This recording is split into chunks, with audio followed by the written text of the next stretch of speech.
All right.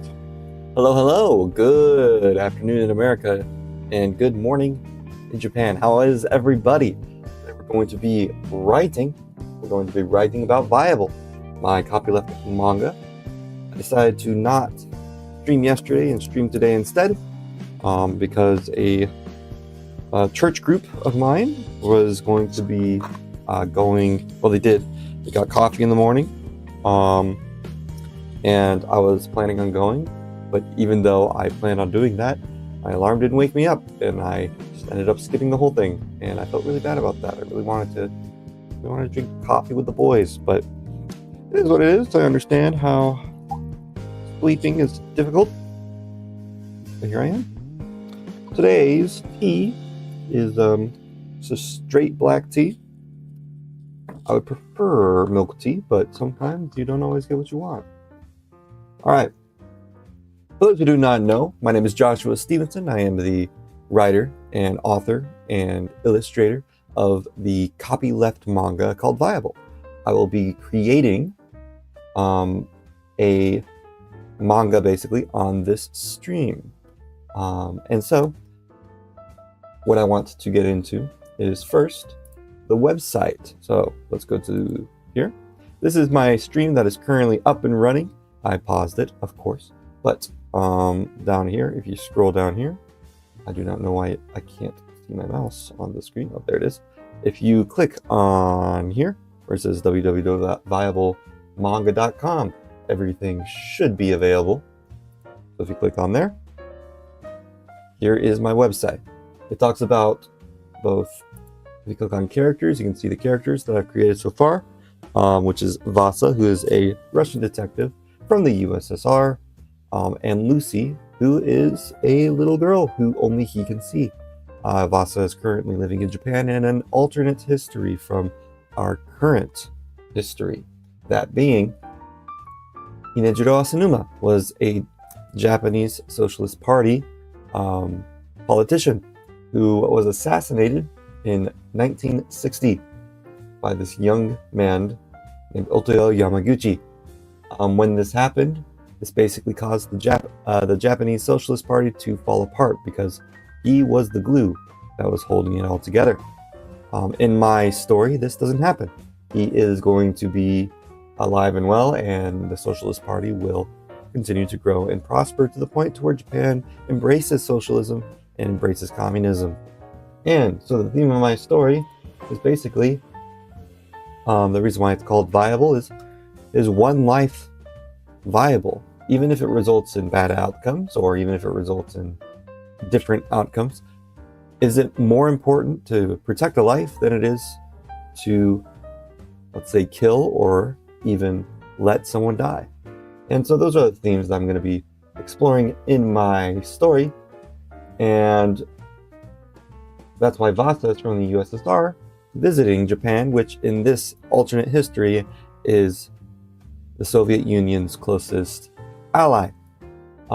Lucy is a little girl that he finds in this story. We're actually going to be writing about that today. We're in the same exact case where he discovers Lucy, and we're going to be discovering Lucy in our second, in Vassa's first case. And so the first thing that I'm going to show is meeting the second character, the second main character in my Copyleft manga, and that second main character is Lucy. So we're going to discover Lucy today in our writing process. That's going to be fun. I'm excited to do that. So for those who do not know what copyleft means, copyleft is basically a type of copyright agreement. It is a licensing agreement that allows you and anyone else to copy, distribute, and modify my work for free, so long as they credit me and they make their work, if it's a derivative, copyleft as well. And of course, any copy would be copyleft. If you'd like more information or you have any Q&As, you can just go to my website, go to the copyright information, and scroll through the Q&A. For example, if you're wondering, if I make a fan art, can I make money off of it? You can find in this Q&A that the answer is yes. You could also find in this Q&A, what if I want to include a copyrighted character in a derivative of Viable is it possible to do that? You also find different questions about, okay, what if I want to include Viable's characters in my copyrighted work? Can I do that? And so the answer to that all lies inside of here. Here's my donation button if you would like to donate. I'm going to make this as obscure as possible, because even if you're watching this stream and you enjoy my work, I'm not really at the point to where I think I deserve money for what I'm doing, because I haven't made the first chapter yet. And so that's kind of what I want to do.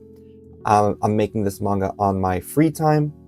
I will post whatever fan art and whatever alternate history universes that you make, whether that be written stories or other manga or webtoons or whatever. I will gladly post those on my website in another tab. That being said, if you're currently drawing on this stream, or if you're currently watching this stream and you like the characters and you like the stuff, and you send me your fan art, I will include it right over here. These drawings over there are drawings that my friend Caleb made, and I have kept them up on this stream ever since he made them. So if you guys want to draw anything, I'm gonna put them over there if you send them to me. And of course you can send them through me through the chat. So I do not expect a lot of viewers. Of course, currently the maximum amount of viewers I had at one time was 4. And so feel completely welcome to talk in the chat and give suggestions as to how the story should go. I will listen to them. And of course, as it is copyleft still, I encourage any sort of creative thinking and possibilities and help with my writing. And whatever I decide is my decision. But of course, if I make a decision you don't like, you can rewrite it yourself, and I'm a-okay with that. And you can send it to me through email, which, if you do not know, is right here, joshua.caleb.stevenson@gmail.com. So if you want to send me some fan art or send me some stories or anything, I'm going to include it in my AU tab, which will be in the top right here on my website. Whenever I start posting my manga, it's going to be here. You're going to be able to download everything that I've made. You're going to be able to read the chapter 2 ways. One is a scrolling type and one is a flipping type. Flipping is how you would normally read traditional manga, so you go right to left, and then you just keep going until the end of the chapter. Scrolling is more like webtoons, so it would go top to bottom. Each page is laid out, right? And so whenever I'm finished with that, I'm going to be publishing that on my website. And currently my website is still under development, as I am currently still streaming and writing my first chapter. One more thing. Oh, yes. Chapter 2. Whenever I'm finished with chapter 1, which I'm going to be releasing for free, chapter 2 is going to be funded by a fundraiser,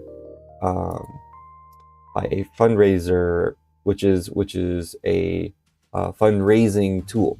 So fundraiser with a Z, FUNDRAZR. That is a fundraising website that allows anyone, whether you're a business or a personal thing, to fund a website. And my first chapter is going to be 75 pages long. My second chapter is going to be 25 pages long, and every chapter after that will be 25 pages long. I set my goal to $8,000 because that would cover my rent for a year, which would be highly beneficial. I'm going to be plastering my first chapter to all the manga websites, all the webtoons, everywhere. I'm going to be posting it on Facebook. I'm going to be putting it on Instagram, and you can just read the entire thing on those places, and it's going to be great. And yeah, that's what I'm going to be doing for my first chapter. As it is copyleft, I'm also cool with anyone else doing that. So if they want to post it on their website or their Instagram, or if they want to make a book of my first chapter, which, so long as they credit me, I'm okay with, and they don't claim it as their own, that's a-okay with me. So, today music-wise, we are listening to The Coffee House, No Copyright Jazz. And I thought that this would work well as this is a detective manga. So, alrighty, we're going to get into it. So last time we were writing, the characters that we have are Vassa, Lucy, and Hana. We also have more characters that I actually haven't written down yet, and I think I should go ahead and do that. So, 4 is going to be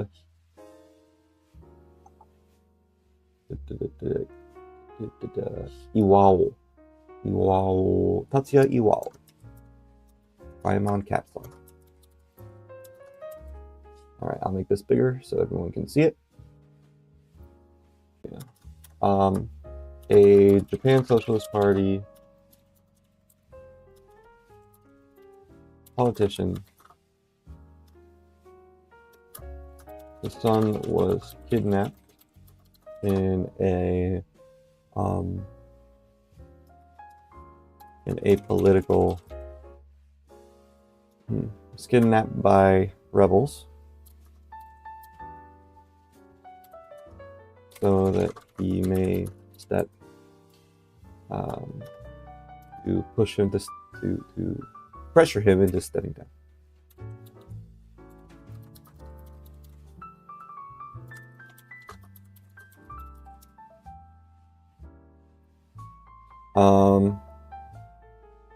Skittish, kind of nervous. Yeah, I think that's good. Number 5.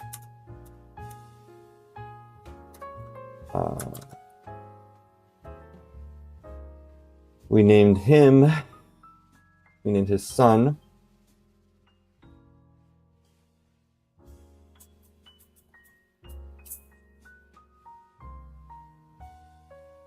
Hiyoshi.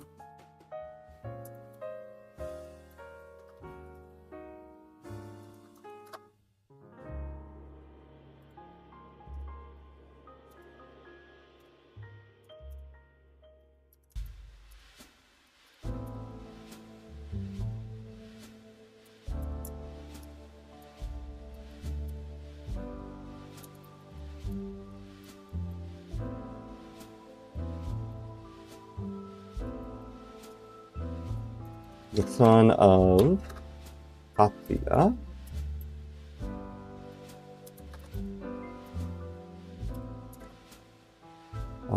He suffers from Frederick's ataxia.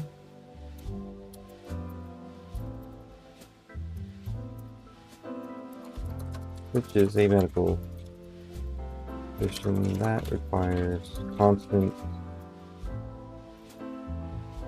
medication and observation. Confined in his room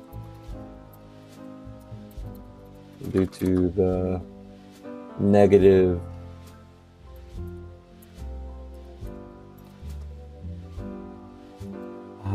it's not a stereotype, it's a negative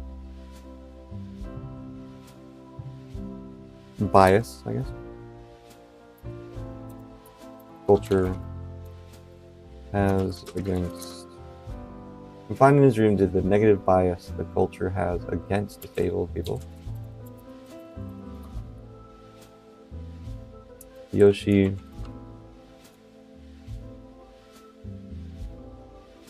has much disagreement with his father, and he suffers from Frederick's ataxia, which is a medical condition that requires constant medication and observation. Confined in his room due to the negative bias the culture has against disabled people, Hiyoshi has much disagreement with his father. Hiyoshi disagrees with his father constantly, and he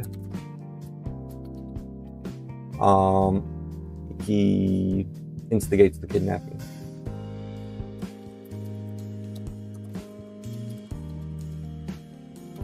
when trying to join the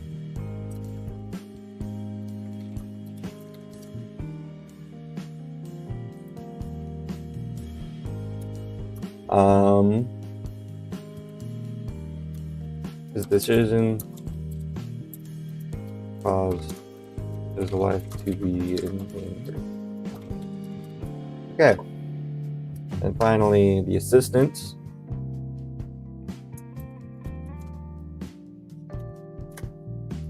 The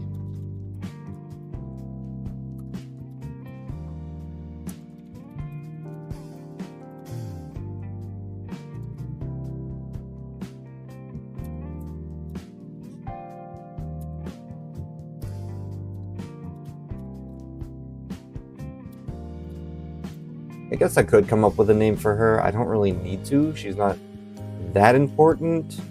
Other than me, like, she's not gonna have a character arc or anything. So, other than being an assistant who witnessed a witness to the case.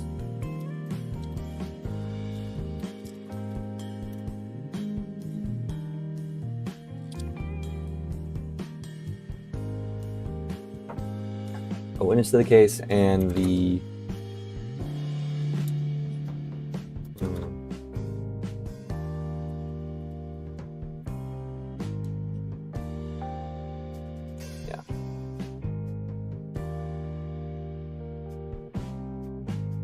a witness to the kidnapping, I guess.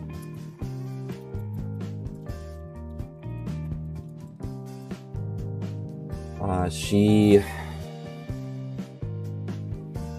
very, very diligent, very straightforward.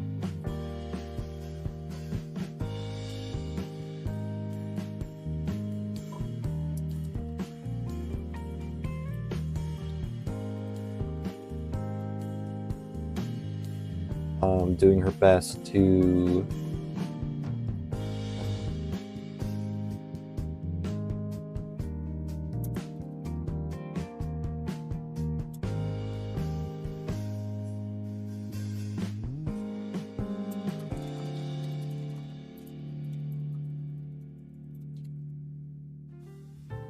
okay, so that's the updated character list. We got Lucy, we got Vassa. I guess we could get the guy who, the courier.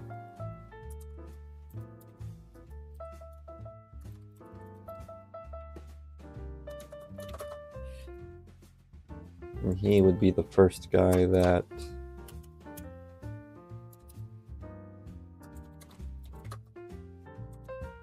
first person to the person Hiyoshi made contact, a rebel Hiyoshi was able to make contact with in order to carry out the initial kidnapping.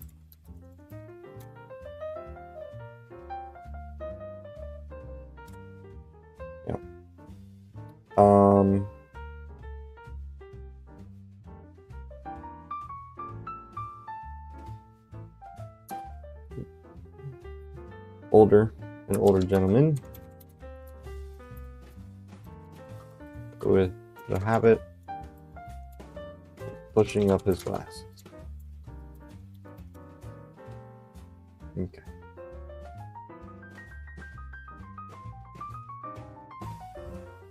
Alright, so those are the characters so far of the story. Alright, page 1 is going to be the rendered image of the 1961 Pulitzer Prize photo of the assassination of Inejiro Asanuma. So this photo down here. Yeah. So it's going to be a rendered image of this photo. The narration is going to include a philosophical take on how a single life can affect the course of history. Page 2 and 3 is going to be a spread of the viable cast for this chapter, but also for the rest of it. Similar to an old movie poster or a USSR propaganda poster. Page 4, a Japanese politician, Tatsuya Iwao, is shown behind his desk, incredibly worried and distraught. Hana's desk is shown a ransom note. Page 5. An assistant walks in. Mr. Iwao says, "What did the doctor say?" The assistant says he doesn't have much time. Without proper attention, his condition could turn for the worse. Mr. Iwao reacts with dread. The assistant continues, "The detectives are here, sir." Mr. Iwao looks up. Vassa enters the room with the other Japanese detectives. Mr. Iwao stands up and welcomes them, specifically complimenting Hana before asking who the large white man is. Hana introduces Vassa, saying that he is a detective that specializes in the prevention of rebellious uprisings, and that he recently came from the USSR and has been put in charge of the case due to the political nature of it. Mr. Iwao seems afraid at first, due to Vassa's large stature, but after shaking hands with Vassa and seeing how his serious yet gentle face, he is relieved and begins briefing the team. That's another thing. I really want to redesign Vassa. I do not like his art that I have of him right here. One, the proportions are way off. I like the cover idea, but if we go to the download page and look at the miscellaneous art, including Vassa's concept, which is a different looking thing, he looks more like a model than a detective. I don't know why I like these patterns, but I did pattern. I don't know why they're all blotchy or whatever. But if you look at the actual thing, it looks more like dot, right? So don't worry about the blotches. But yeah, even his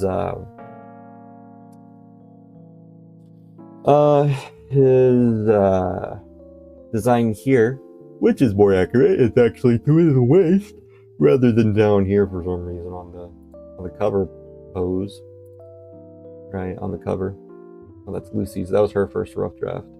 And then I changed her design a little bit to make her more rounded and bubbly and cute. And I need to do the same, not make him rounded, I guess more big. I want him to be more like a friendly giant type, rather than this skinny guy. So I think I'm gonna redesign him to fit the story better.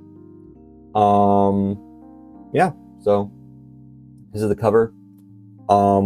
As you can see, Vassa has a shadow, Lucy does not. I thought that was a cute concept, pretty neat. All right, let's keep going. So from here, after seeing his serious yet gentle face, the politician is relieved and begins briefing the team. "Please save my son," he proclaims. He scurries back over to his desk and grabs the ransom note, quickly handing it to Hana. While she is translating the note to Vassa, Mr. Iwao says he has a degenerative disease that requires constant surveillance, so he could die without his medication. She asks Mr. Iwao, "How did your son get kidnapped when he was always being watched?" A depiction of Mr. Iwao and his son having a verbal argument is shown before the debate. "We had a fight," Mr. Iwao says. "My son and I don't see eye to eye on the important issues, and before I went on stage for a debate, I told my assistant to take him away." All eyes turn toward the assistant. Page 9. The assistant nervously begins explaining her side of the story. "Soon after Mr. Iwao went on stage for the debate, Hiyoshi told me to take him home, since he didn't care to see the debate. After we got into the car, she turned on the television in the room showing surveillance footage. It shows her leaning into the car before the car drives away, while she runs after it. The car drives away while she runs after it. The vehicle was stolen," Hana says.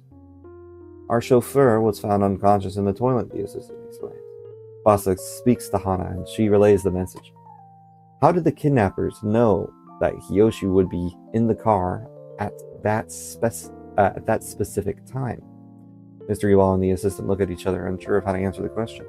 "We're not sure ourselves, Hana," they say.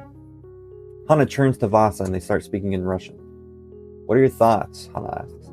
Vassa responds, "I think there was someone who gave a tip to the kidnappers, but the only people who could have known where Hiyoshi would be at that time were Mr. Iwao, the assistant," Hana interrupts, "and Hiyoshi himself." "Right," Vassa confirms. "Ask them if we can investigate his room." Page 11. The detectives walk inside his room, which is relatively empty. There's a bed, a nightstand, a table, and a television stand with a CRT television on it. Next to the table is a small trash bin, and Vassa sees an envelope and a letter inside. He puts on his gloves and lifts them up, and Hana opens up an evidence bag as he places them in there. Page 12. Now, why would a disabled young man who never leaves his house have a pen pal? Vassa asks. Hana, in a moment of realization, turns to the assistant. Yo, how goes it? Says Caleb. Hey, Caleb, how you doing? You're actually the first person to comment today. So, I'm just reading over what we did today. I was actually planning on streaming yesterday, but I did not because mostly will be lurking. But I'm listening now. Awesome. Thanks for popping in during your busy hours. I'm not gonna say anything, but don't get in trouble. Yes. So I was actually planning on streaming yesterday, but I wasn't able to because my church group, the guys in my church, decided to go get coffee in the morning at Starbucks. And even though I really wanted to do that, and I canceled my plans to stream for that, I overslept and my alarm didn't go off, and so it was all for naught. So I never got coffee and I didn't stream, and I was frustrated. I was like, I really wish I did that. But anyway, now I'm streaming today. And yes, I'm going over the story of what we have written so far. And so, have you seen this letter before?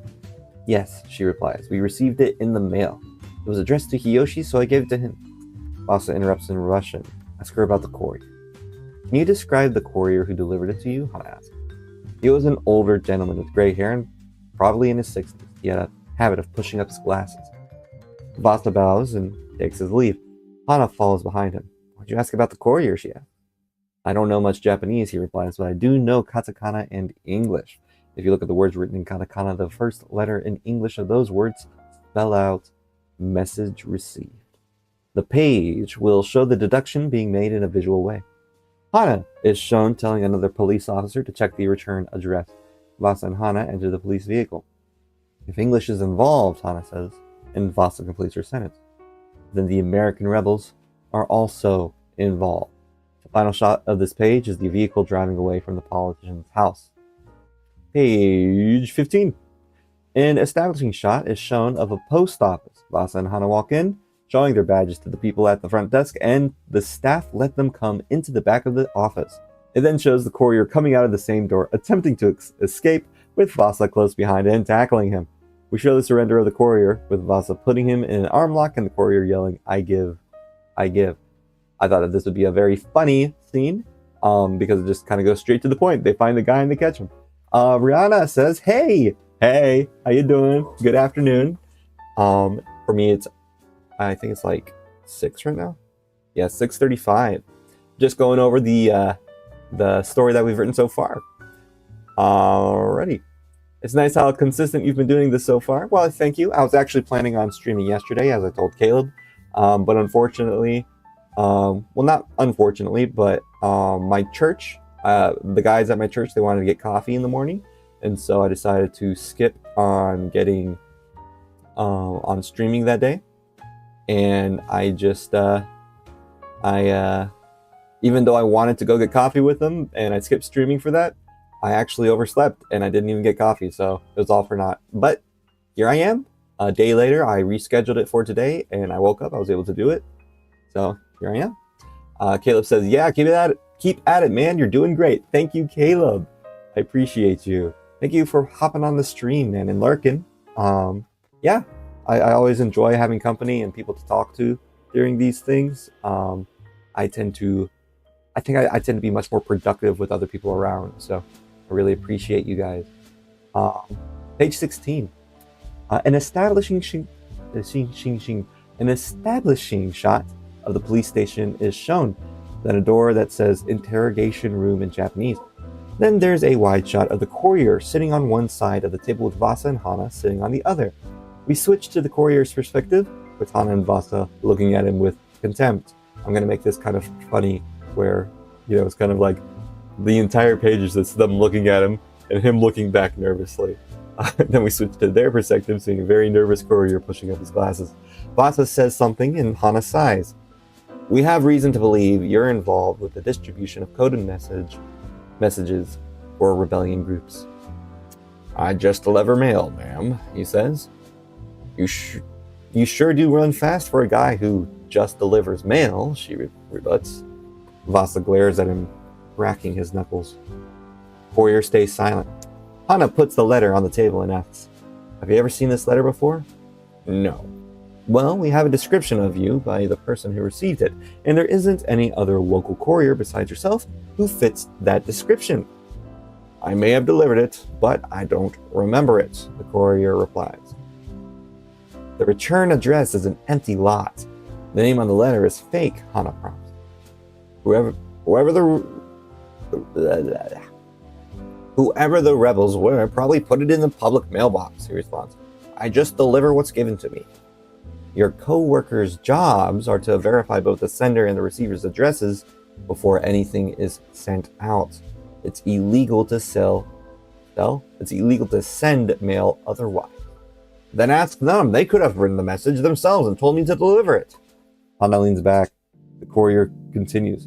"You've got nothing on me. And like you said, it was all coded in English. I don't even know English." Hana smiles. "I never said it was coded in English." The courier's face droops. "You didn't?" The next panel has a gun pushed against his forehead. An intimidating shot of Vassa is shown with his finger on the trigger. "Last chance," he said. Alright, so that is where we ended our last stream. We finished writing all of that, and that was really fun. That was our interrogation scene. We basically got that guy in we caught him in a trap where he says he doesn't know English, and Hana didn't say that it was in English. So, yes.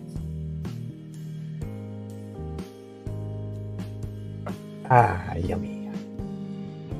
Alright, next I'm going to start a poll. Where's the chat? There's the chat. Hey, chat. Alright, so poll. Doop-a-doop.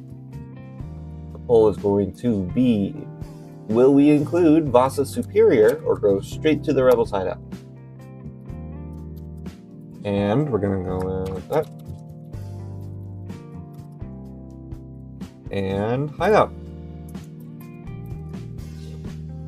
Okay, so Vassa Superior is the one who initially sent Vassa to Japan as a result of Vassa being in a controversy where someone in his where a young child got killed during a case of his, and so as a result of that, he was sent to Japan by his superior in order to wait until the mess dies down, basically.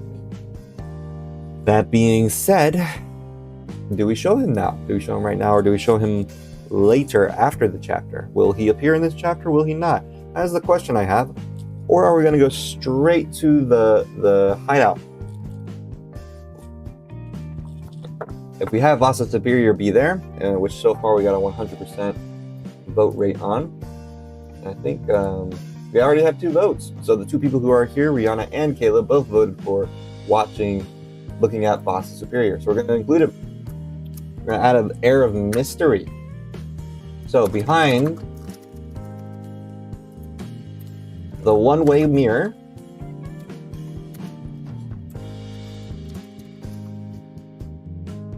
a man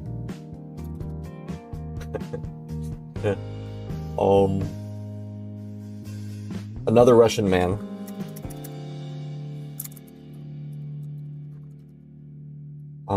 is okay. Imagine Rejector, welcome.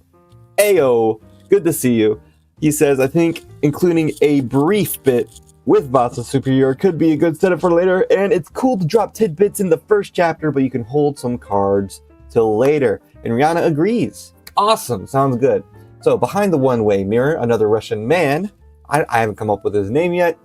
We can come up with a name, but I am not interested right now in coming up with his name because it's not really relevant to the story as of right now, but we could come up with it if we want. You want to do it? Should we come up with his name since we already voted? Second poll.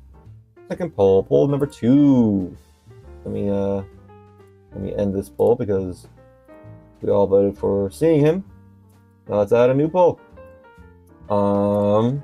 Should we name him today? The superior. And alright, so should we name the superior today? Or should we wait until he's more relevant in the story? So, how much time should we spend on the superior today? That is the question. Please answer the poll. I'm going to be drinking my tea.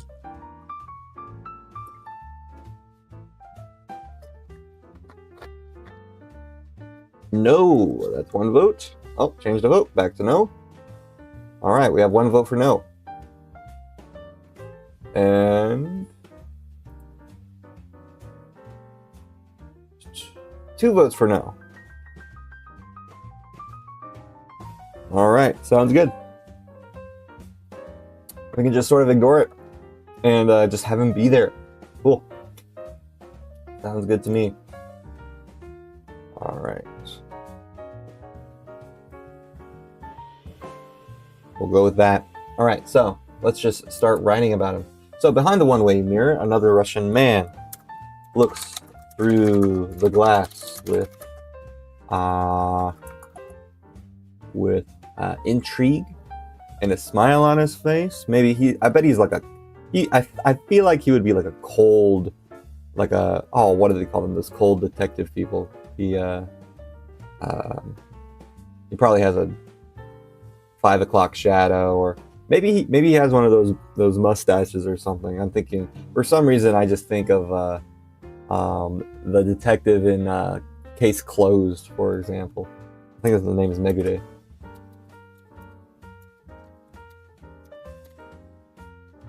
Yeah, him. I don't know why he's in my head right now. He just appeared. But yeah. He never smiles, but he's actually kind of a fun character in the show.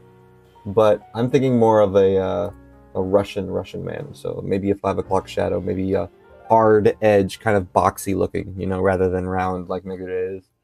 But I'm thinking he is a, what do they call them? Something hard. It's like an egg hard, a cold hard character. I forget. With intrigue. Another Russian man looks through the glass with intrigue. I don't know if he should mumble to himself, because I don't know that many people who mumble to themselves. He could be thinking. I can do a thought bubble. Or should I just show him and then move on to the hideout? That's a good question. All right.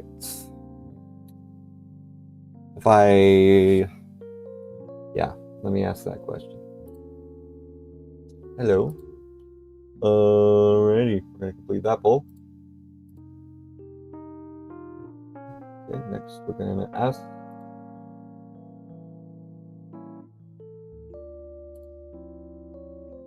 Alright, Q&A. How should he talk at all?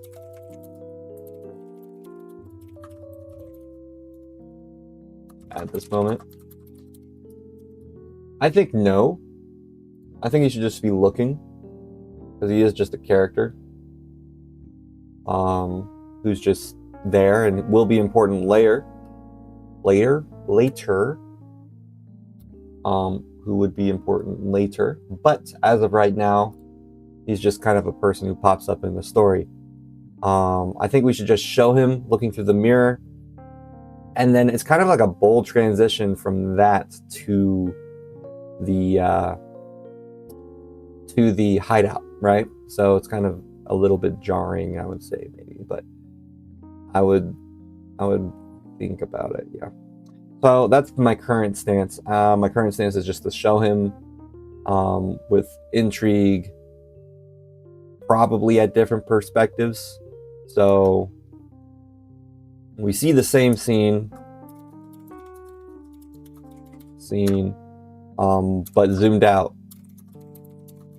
with a man in front of a one way mirror.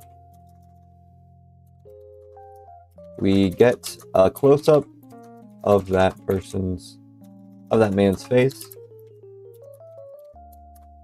showing him to also be Russian.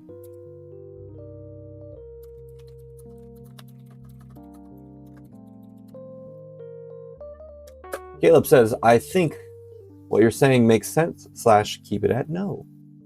All right, good idea, good idea. Cool. We see a close-up of that man's face, showing him also to be Russian. I don't know if this is... Should we, like, dedicate a whole page to that? You know? And also, this is the... let's see. So, the odd pages are the right side, and the even pages are left side. So, this would still be... Yeah, this would be fine. Yeah. Because then when we turn the page, we'd be going to the hideout. Showing him to be... to also be a Russian foreigner. Should there be other cops there? Should there be other policemen there? And we just focus on the main one. Because I think that's pretty likely to be the case, right? So let's end this. I'm very much utilizing the poll and the Q&A today.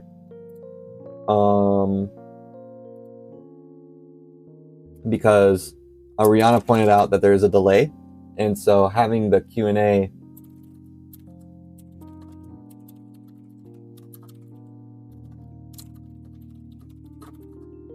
with the security.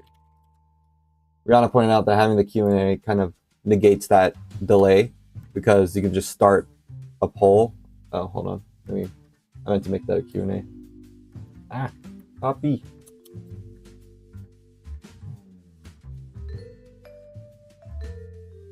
Make that a poll. Not Q&A.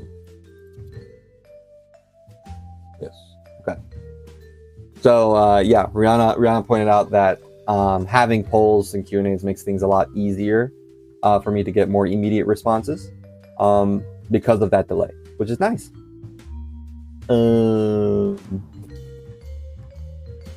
yes, I don't know if I should have him or not. It would probably be more realistic to have other people, and also to let him know that he's with the police. But also, if he's by himself, that's pretty more like hard-boiled is the word I was looking for. Hard-boiled. I'm gonna write that down. He's very hard-boiled, very cool. Hard-boiled. Very cool. Yes. Oops, wrong. Okay, we got a 50-50 right now. 2 people voted saying yes, one said no. And I'll just include that detail. If you think so, please explain why, and if you think no, please explain why. I think I should, just because it shows that he's there with the police, instead of just being a guy creeping behind a window. But also, I don't know, I never really been inside of a police interrogation room, so I don't know if they have like other indications showing that this is a double-sided mirror rather than a guy just spying on them. I don't want to give that impression as well. So if there's other police there, that would be an indication that, yeah, that is a potential to have. It would cause less confusion in the art. Yeah, it gives context. Yeah. So Rihanna says, let's include the other policemen then. It gives context. So we got 1 yes and 1 no. I would say also having him there by himself would also make sense, because having a Russian superior in the room of policemen would be very intimidating. But maybe I could make it to where I think a crowd is too much. Maybe 1 or 2 or 3 people max. Caleb says it helps explain the scene, add some realism, and show whoever this dude is, he's clearly over the police officer. Yeah. So Yes and yes. Okay, so I'm guessing Caleb's going to vote yes. So only 2 votes so far. We got yes and no. So I'm just going to go with yes. So let's go with that. We see the same scene. I can't write, but zoomed out with a man and a few police officers in front of a one-way mirror. We get a close-up of that man's face, showing him to also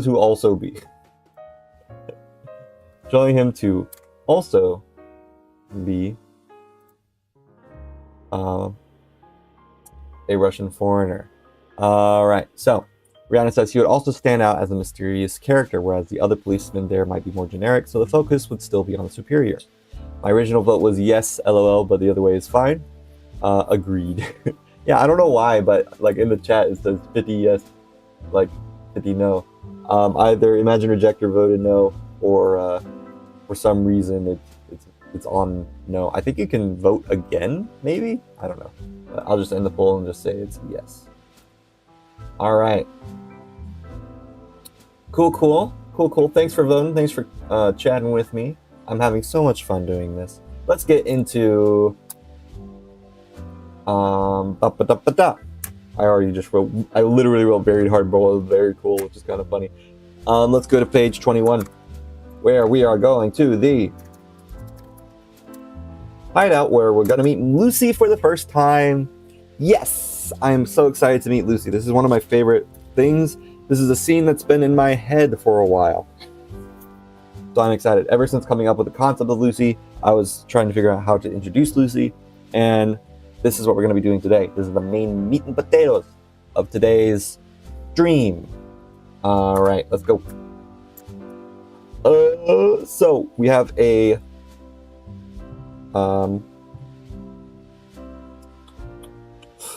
Vassa and Hana. Shall we have them talk at all right now? Because in the original synopsis, we wrote that Vassa and Hana and also we've kind of been having setting whiplash, I would say, because we went from in 20 pages, which is quite a bit of pages, not gonna lie, but we went from we went to the politician's house, to the post office, to the police station, and now we're going to the hideout.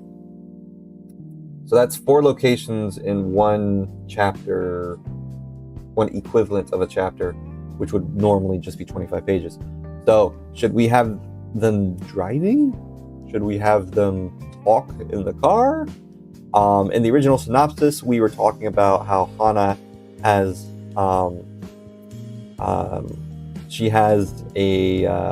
she struggles with the thought that she may have been assigned not through her own merit, but instead as a symbol of the regime. I don't think we should have the conversation right now necessarily, because they're kind of succeeding and they're excited. They'll discover in the hideout that the courier gives them that it's empty. It's been emptied out. It's all gone. So maybe after she's discouraged from that and we go from one place to the other. But we need to know when Vassa and Hana have that conversation, because that's kind of what happens here in this synopsis. It says Hana opens up to Vassa and discusses her internal struggle with being a poster child for the regime and whether or not she belongs on the force. And this is kind of, I'm okay with killing my darlings, but this is also like character development. And so far with Vassa and Hana, of what we've written in the last 20 pages, is that they're just detectives. One's a foreigner, and that's what we got, right? And so this is where the character development may actually start. Like, who is Vassa? Who is Hana? So my question now is, poll. Shall we go directly to the hideout? Or have a moment in the car with Vassa.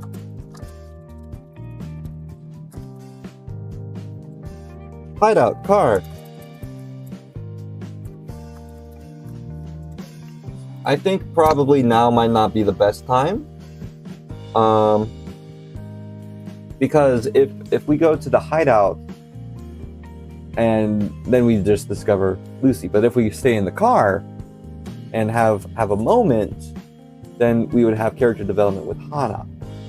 So far it's been nothing but, and also how would the conversation go exactly? Why would Hana open up about being a poster child? Maybe they mentioned the superior. Maybe they, okay, we got one vote for car.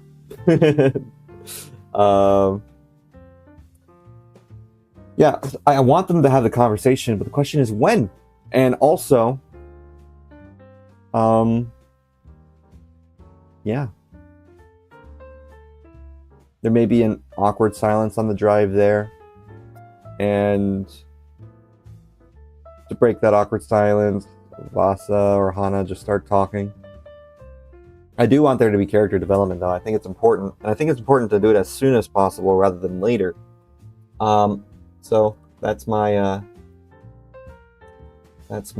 take. We have one vote for car. All right. So if we stay in the car for a bit, then we would have a Vassa and Hana leave. We show a police car. The what's it called? The beep boop bop. The balama nama. The first shot. Okay, the first shot of this page is of a police car racing down the highway. That's how I would open it if we do the car. If we do the hideout, it would just be of an establishing shot of the hideout. I think now is a decent time to have the one-on-one conversation with Hana and Vassa. But how do we even bring that up in such an urgent situation?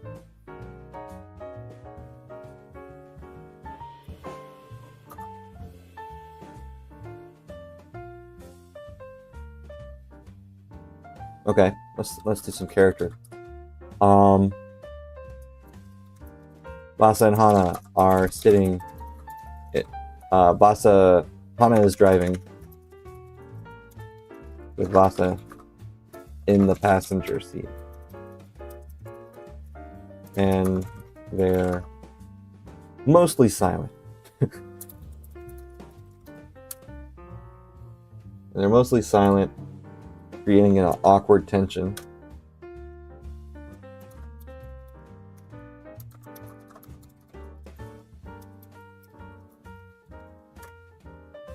Hana has a serious look on her face, maybe.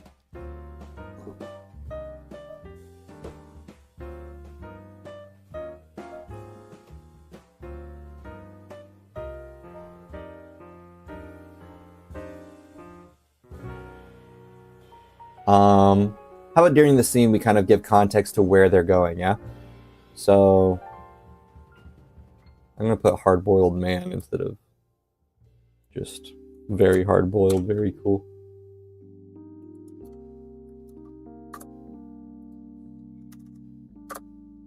Very, very cool.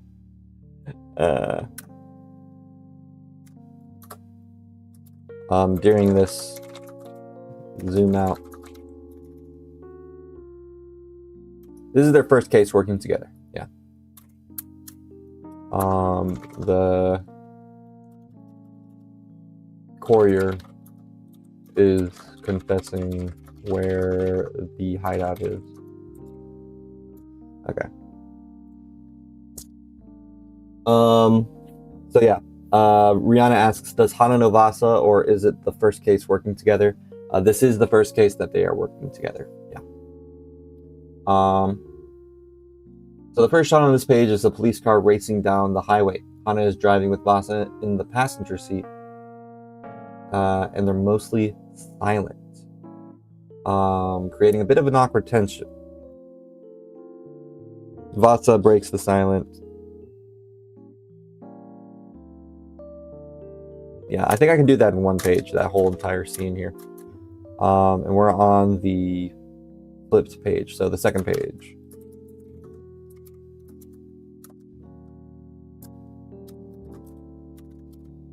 Vassa breaks the silence.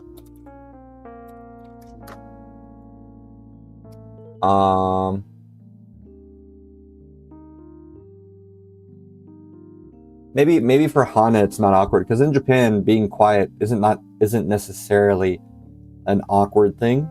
I've noticed this with foreigners interacting with Japanese people.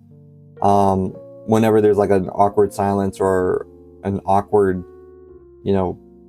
quietness, for Japanese people, that's a moment of contemplation, and for Americans it just feels awkward. So Americans tend to try to just continue speaking when they probably have no need to, and the Japanese people, as a result, think that foreigners typically who have that feeling of awkwardness are very, very communicative, so they talk a lot, which isn't necessarily a bad thing. It's just two different cultures. So I would assume Vassa would be the one to break the silence here. But how does he do so? It would be like, okay, so Vassa would say something like, "So tell me about yourself," I guess. Or "This is the first time I've seen a woman detective." That could be a... That wouldn't be true, though, because they would have it in the USSR, too, because the USSR is socialist, and they were pretty strong proponents of feminism. Which, interestingly, socialist and communist countries are.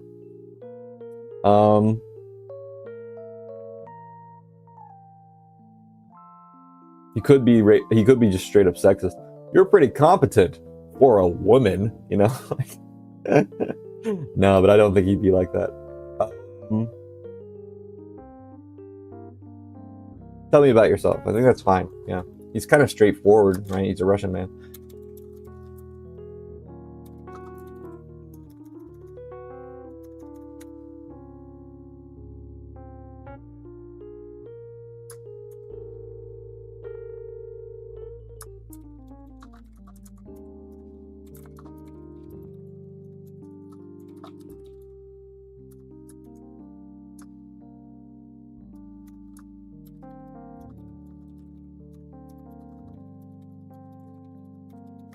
Okay, tell me about yourself, he says. Hana is a little bit caught off guard.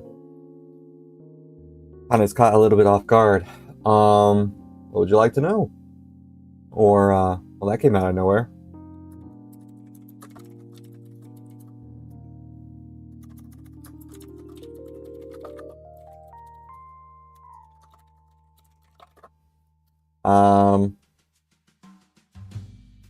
And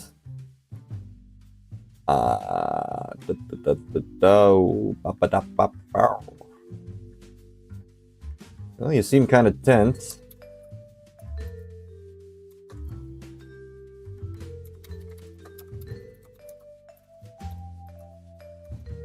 I know this is an urgent situation and all.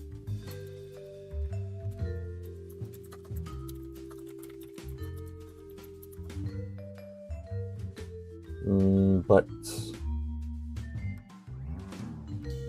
Or he could just be like, just starting conversation. Just keep a conversation.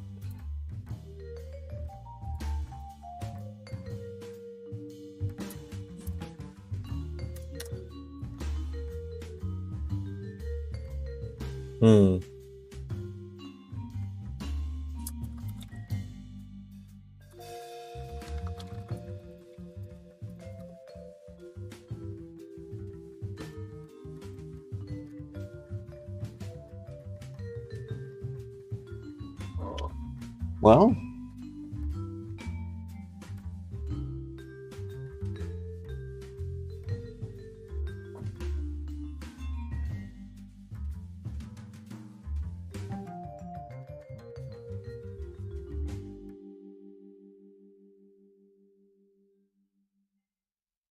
Thinking, processing, dot dot dot. So how does Hana bring up her stuff? Usually in a natural way. That's how people naturally bring up their personal lives and different things like that.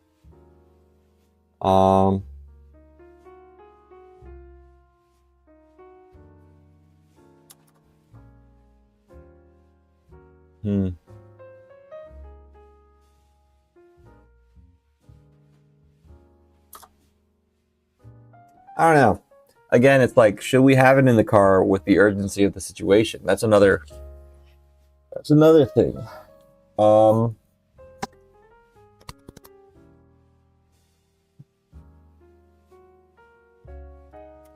Just starting the conversation. The case. We kind of just jumped in on the case.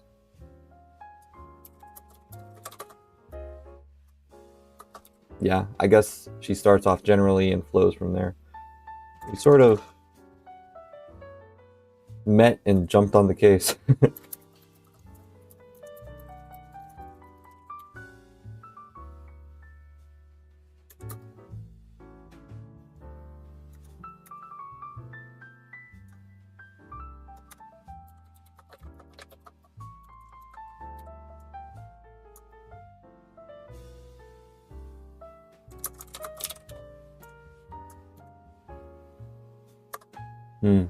That's true. Guy says even if it's not the right time to have that combo, showing them talking makes room for them to have the convo later.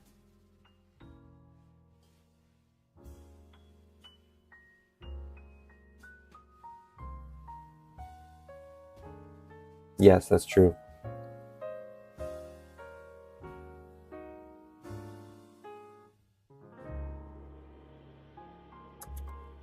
Well, we can talk more. The case is resolved.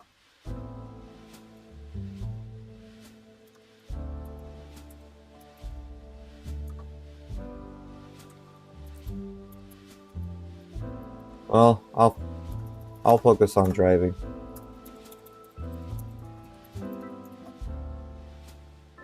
Yeah. This can kind of show her more aggressive, sort of trying to be more masculine side. So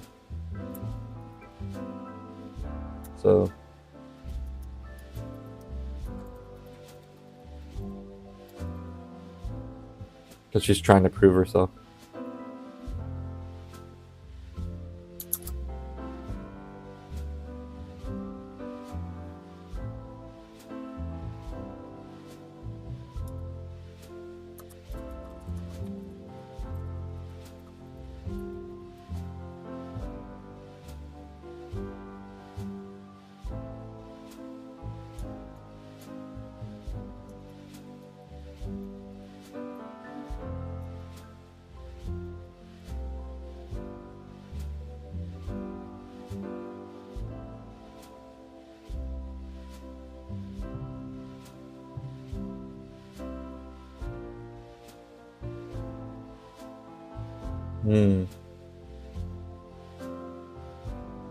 I could. Maybe you can show her perspective by showing her thoughts. That's a good idea. I kind of want to show and not tell her thoughts though. So it's like, okay. So I think Vassa feels a little awkward with the silence, which is fine. That shows he's kind of social. And gentler. And Hana's caught a bit off guard, and she's much more like, no, let me do my thing. I think that kind of shows the clash in personalities, maybe. Vassa would be much more of a friendly giant type character. I think he loves children, he loves kids. He's a detective. Why is he a detective? That's like, what's his motivation for being one in the first place? The death of the kid in his home country wrecked him. Like, that made him it really traumatized him because he cared so much about kids.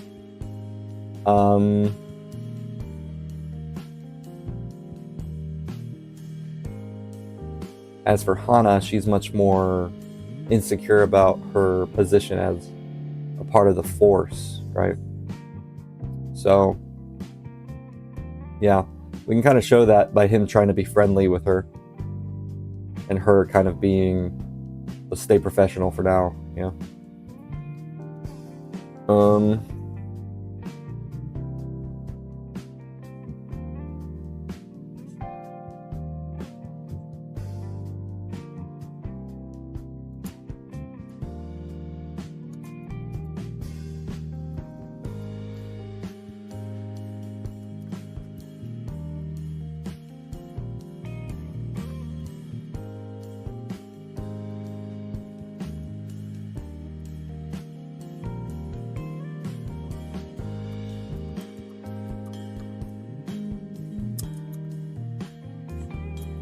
We'll have time in between cases too.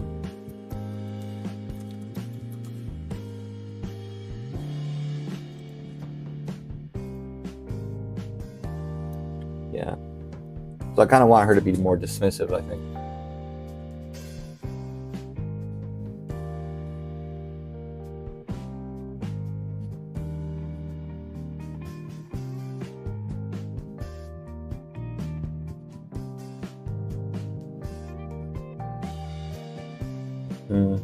Yeah. Yeah. Is this scene necessary, I guess? That's why I'm questioning. It's kind of a... It has a little funny moment of them being a little awkward. It shows their... It kind of lulls the story a bit, but that's... We've kind of been going constant, like bam, bam, bam, so I think maybe it's good. And it's short, so it's not going to be very long either, just a page or two long.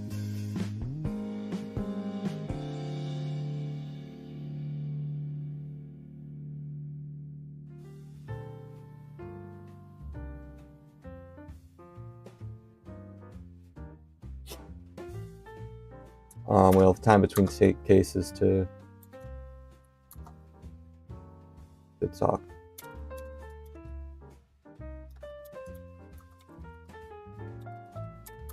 Fair enough.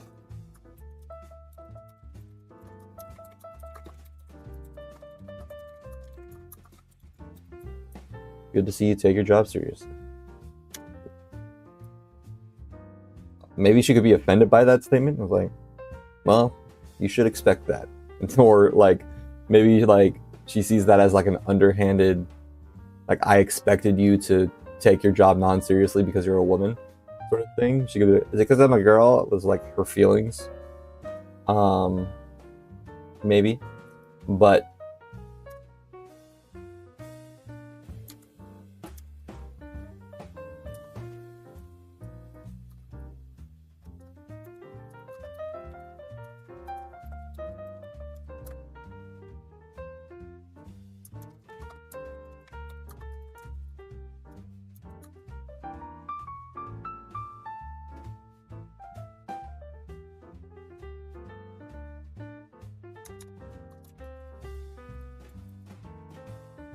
irritates Hana a little bit.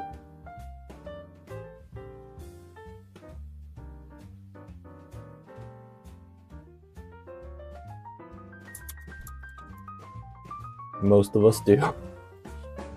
Most.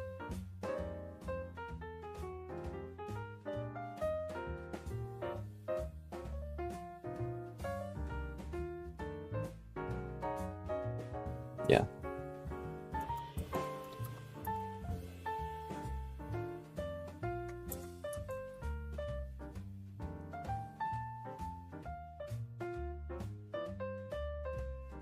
Yep. Okay. That's gonna be a weird, awkward situation, a conversation. And it's just gonna end with them, with it driving towards the hideout.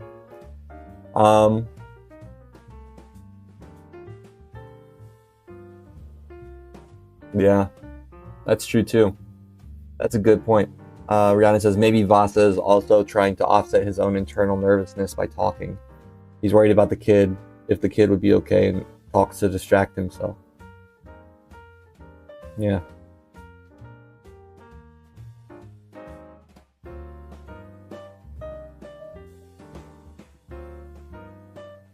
Yeah, that could be a that's a pretty good point. That's a good character point.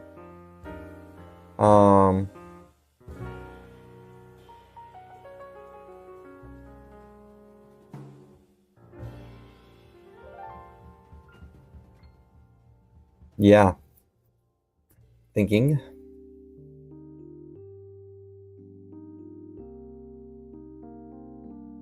Okay. All right, so I've been streaming so far for about an hour and 15 minutes. I'll be streaming for almost another hour and 15 minutes. So yes, let me I kind of want to get this going.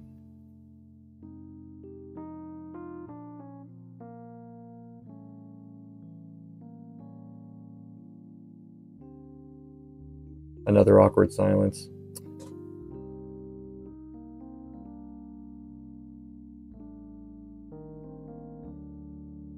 So how about instead of him breaking the silence with saying, "Tell me about yourself," it'd be more like, I hope the kid is fine," and she just goes, "Yeah," and then it's awkward.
Okay.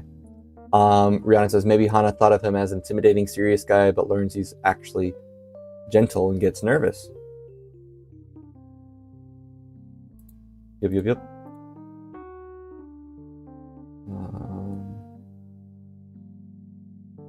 That is true.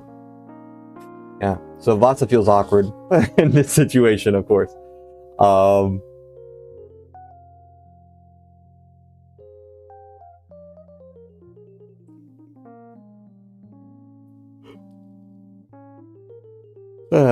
Hana's caught a little bit off guard. I came out of nowhere. She responds, "Just starting conversation. We sort of just met, jumped on the case," he said. "Let me focus on the driving. We'll have time in between cases to talk," she said. "Fair enough. Good to see you take your job seriously," Vassa responds. That irritates Hana a little bit. Most of us do. Yeah. Hope the kid's okay. You already said that. that could work. It's just like an awkward conversation. That's funny.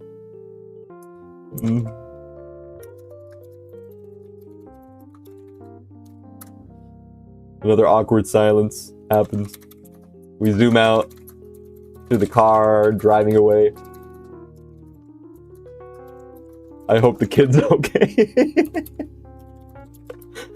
You already said that. Yeah, I like that. That's good. It's such a weird, it's such an awkward humor. I love it. Okay, next.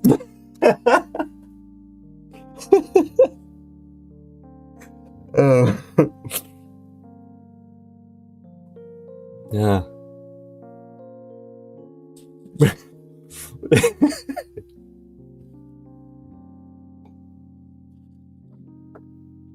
That's a good transition. And then we go to page 23, where we go to the hideout. We have an establishing shot of the hideout.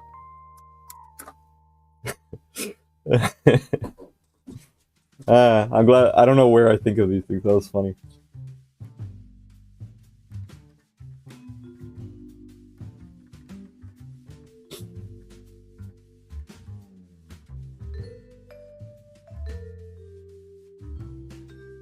That's funny. Yeah, I like that. That's a good character moment. Just like added, just it's not too long. It kind of inserts itself, but then it like leaves really quick, just as quickly. So I think that'll work. All right. We have an establishing shot of the hideout.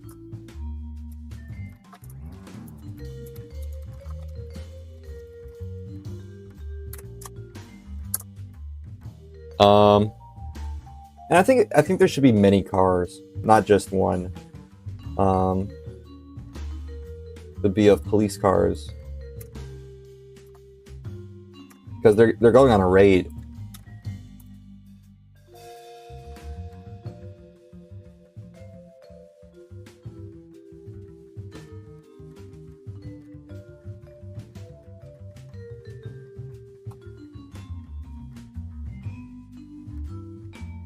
Yeah. Works. Work.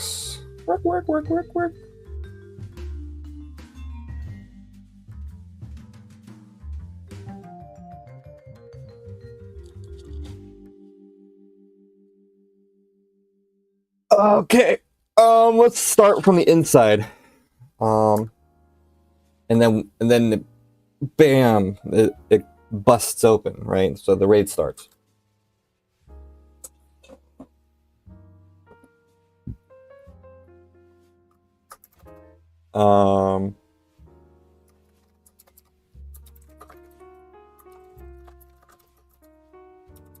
We show the door from the inside, and then we show it getting knocked down with a battering ram.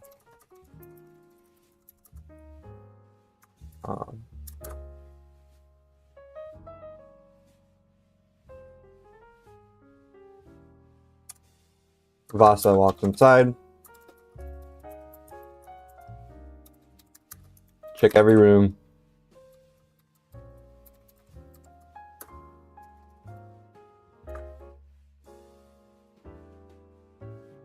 Arrest anybody here.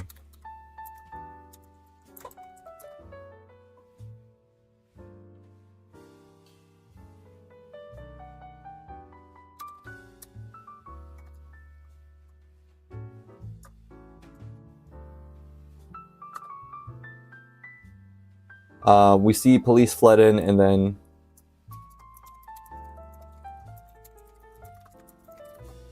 Vassa and Hana walk inside. Check every room, arrest everybody, arrest anybody here.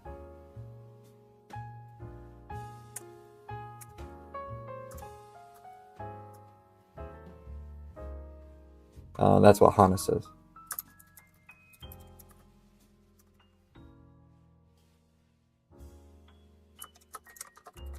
As the men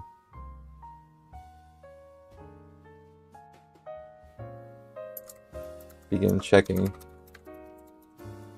in places. Okay. This is great. I love that just awkward humor. I'm still getting over that. That was funny.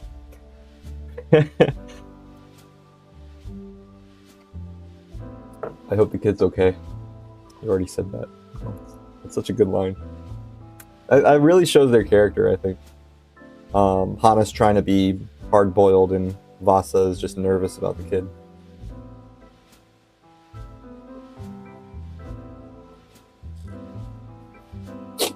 Yeah. Okay.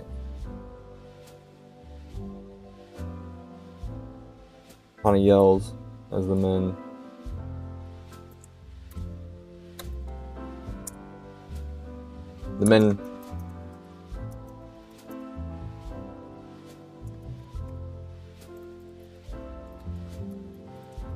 Yeah, so it didn't turn into an unnecessary thing, it still adds thing. Yeah, I agree. Oh.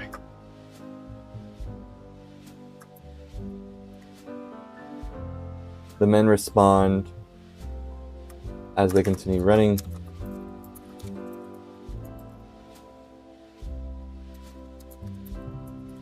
What would you say? You'd say yes sir, right, normally, but I guess she's a woman, so they wouldn't say yes ma'am. Yeah, maybe just yes. In Japanese, it's just hai, right? Or os, which means yes, or will do, I guess. Or Roger. Roger works. Or it's a little weird, I guess. Roger, Roger.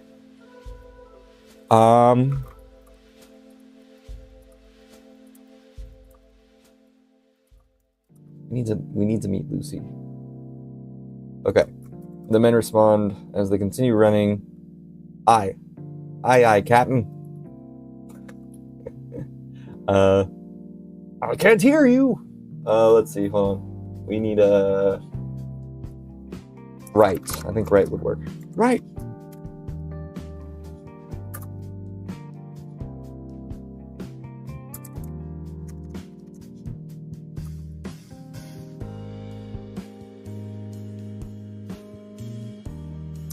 And begin checking different places. We'll start with the rooms closest to us. Or I guess Vassa.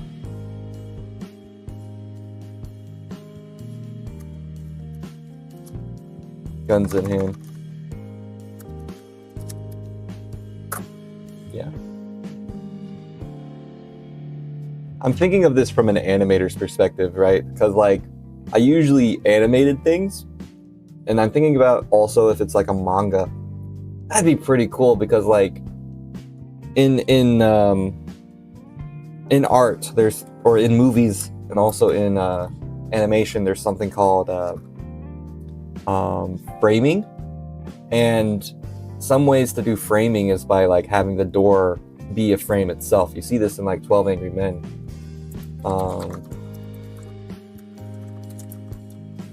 No, not in 12 Angry Men. But you also see people, like for example, this here is like they're using the people as a frame to see both the knife that he looks like he's about to stab him and the reaction of the people, which is such a good, because everyone basically stood up and they're like, no, don't do that. Really cool. But using a door for framing is, whoops.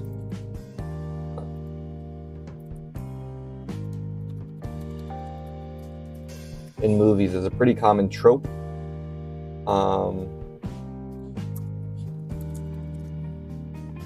Yeah. So like this was from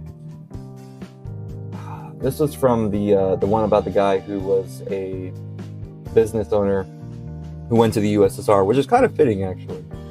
But yeah, they do use doors to frame different things. This is an obvious example, but they're frames within frames is what it's called, and that's another thing there. And it's to keep the frames interesting. And so that's kind of what I was thinking with the raid when they first come in. I kind of want them to have the door be there, bust the door open so you can see a frame of the police outside, and then they just start running in, filling the screen. But that's how I would see it if it's a movie. I don't know how I'm gonna draw that as a. And this is another one from the horror movie by oh man, I see his face. Forgot the director's name. Kubrick? Yeah, Kubrick. They use the hallways to frame the children over there. Kind of creepy, yeah. Pretty cool. It's just a part of movie making and animation. And I think I can also use it in manga writing. So that's kind of the idea that I had with the battering ram. So they kind of flood the frame, kind of making this frame here into like a flood. And I actually kind of tried to do that with my setup on the camera, to where this window kind of like I'm in the window, right? So that way the focus is on me. But yeah, doesn't work out all the time, but it is what it is. So that's kind of the idea behind certain framing things. What else? Yes, so they run in there. Vassa enters a door as well.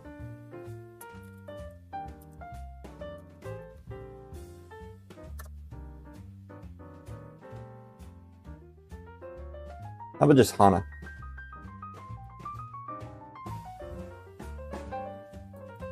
We see Vassa and the police. Fled in, and Hana walk inside. Check every room, arrest anybody here.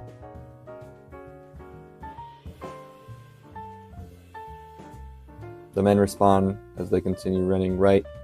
They begin checking different places, guns in hand. Vassa enters a room by himself with and you can see the other policemen behind him continuing through the door.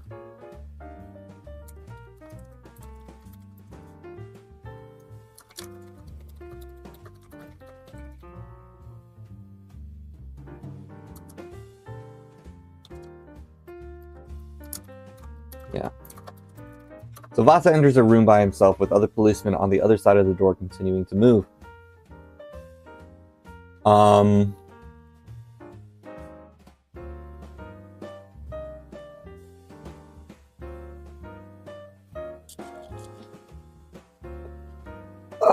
Let's see.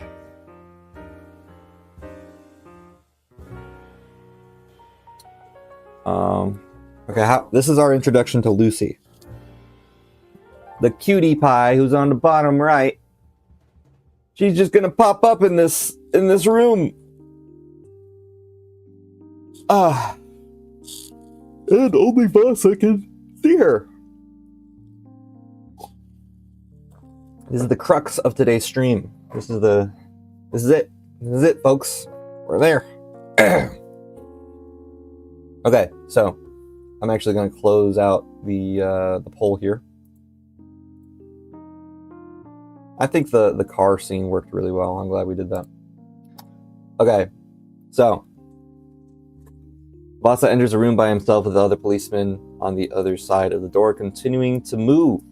This is great because right now we're on page 23, and 23 is a page that is on it's the first page of the spread sort of page.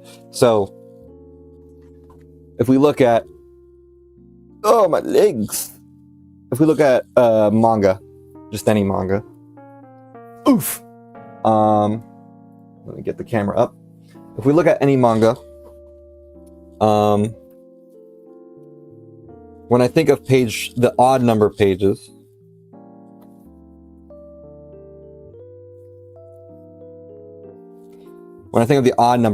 it's on this side, right? I guess this is mirrored right now, but it's on this side, right? And so the odd number pages are before you turn the page to the even and odd number pages, so 2 and 3, right? So this is page 1, and the next page would be 2, 3, right? And 4, 5. So that's kind of the idea of what I'm doing here. So this is good because on page 23, we're going to have Vassa enter the room, and 23 is an odd number page, which is, you know, the front here, right? Right before we turn the page, right? So Vassa will be here, and when we turn the page, we're going to see Lucy going, bang, towards Vassa. Very cute. Very excited for that. So it's a good page turner. We're gonna cause tension and intrigue, which is exciting. Yeah. I think I accidentally turned on my Nintendo 64, which I have under my desk. Okay, so and Hana walks inside, not walk inside. Thank you. All right. So here we need to have Vassa. Vassa quietly moves in, gun in hand. This is going to be an office room.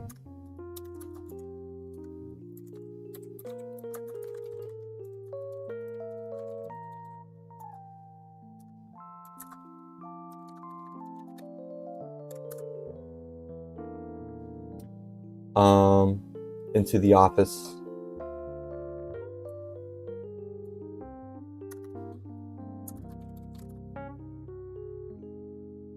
We've reached the Lucy intro. Yes, and I'm so excited. The next page is literally the Lucy intro. So iconic. I'm excited. I'm so excited. I love this. I love this. I love that we've made it here. And we're about the area where we're supposed to have her here. Yeah, it's gonna be we're a third through, almost a third. On page 25, we're a third through of the entire first chapter. By the time we reach 25, that's technically the amount of pages that a whole chapter will be, outside of chapter 1, which will be the equivalent of 3 chapters. So we've done quite a bit. I'm so excited. Yeah, so Vassa quietly moves into an office, gun in hand. Yep, 1/3 of the way there. What a milestone! Let's go. Yeah. Vassa quietly moves into the office, gun in hand, and we need to have something interesting in the room, like maybe a fan that's on, something moving, so that way there's something off, right? Maybe a flickering light. Does he keep the light on? Do detectives turn on the? They've gotta, yeah.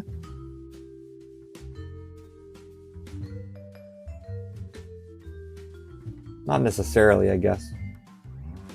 What does Vassa do here? That's my question. What does Vassa do? Let's add that question.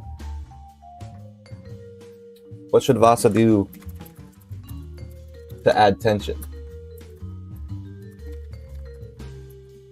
Flickering light, a fan in the office, etc.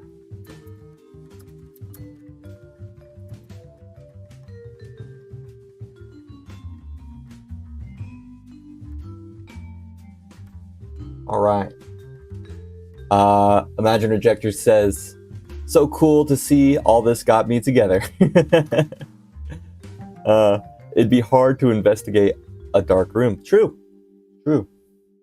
And you could turn on the light. Let me show you how my light works.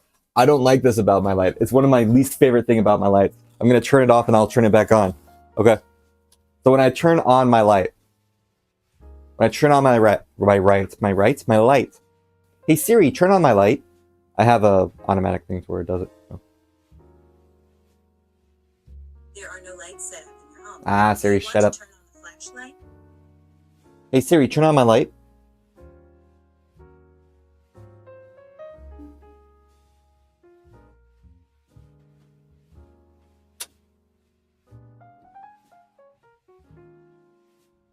There's like a flicker there. You see that? So there could be a flicker. Yes. So cool to see all this come together. Yes, I agree. I'm excited. I love that the ideas that we had in the synopsis are finally like here, you know? It's exciting. Yes. Where are we? Okay.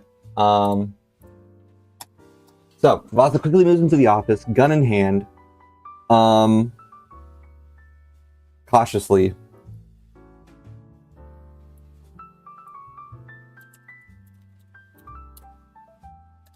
And he turns on the light.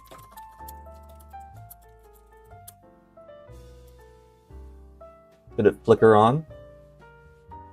I can show the light, you know, the light bulb.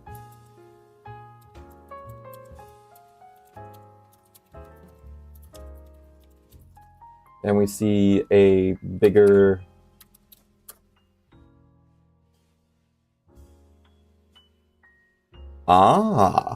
an old light, and the bulb pops. Interesting.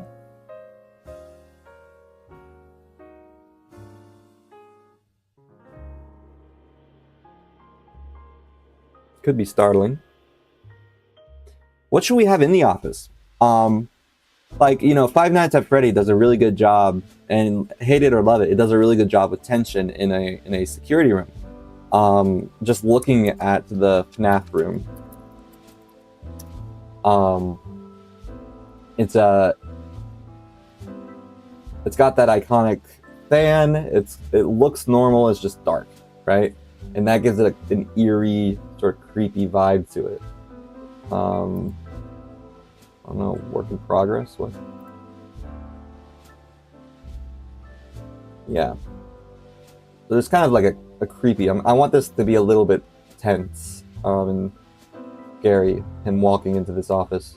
And I want Lucy to release that tension. Yeah. So what can we do to do that?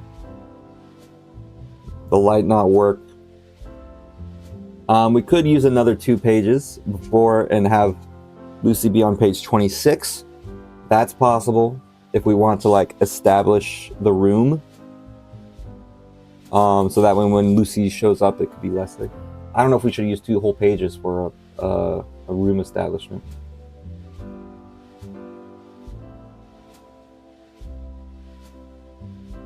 We show the door from the inside. Maybe the... I already have a lie here, so... Yeah. Whoa. Okay. Yeah, so that should work in page 23. And then on page 26 is when we want Lucy to come. The light bulb flickers on. We see a bigger establishing shot of the room.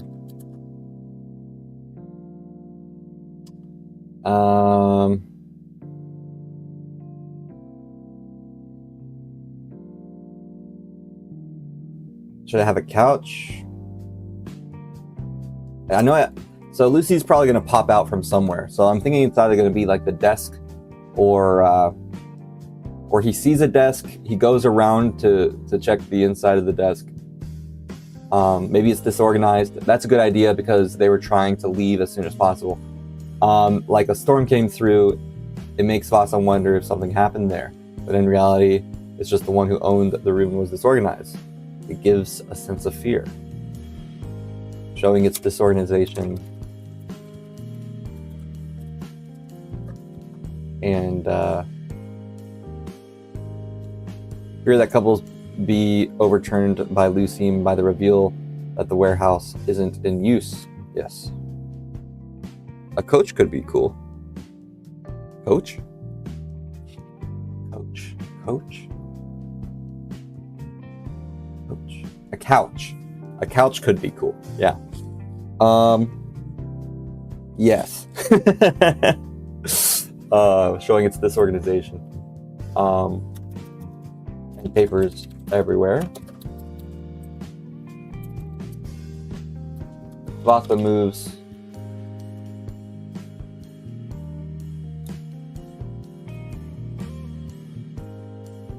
Let me just say the layout of the room. Showing a couch, and a desk. So people would sit on the couch when they're talking to like a boss or something. Yeah, that's a good idea. Showing a couch, an office chair, a desk and an office chair. On the desk is very disorganized papers,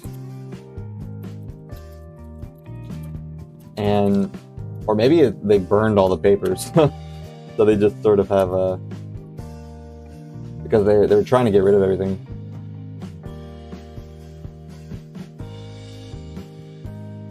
The desk is very disorganized.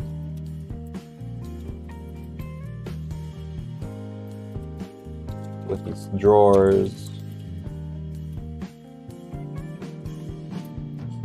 opened, and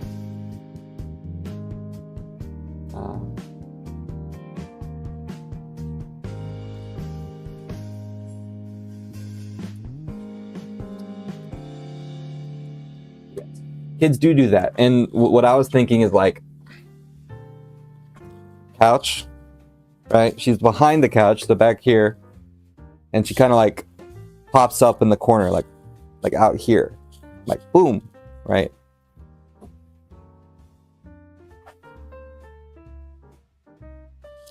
And then she goes bang, and then Vassa's like dot dot dot, and then he's like, ah, you got me, and he quietly puts away his gun, you know, and he plays with her or whatever. Interesting, because he loves kids. He's cool with playing with them.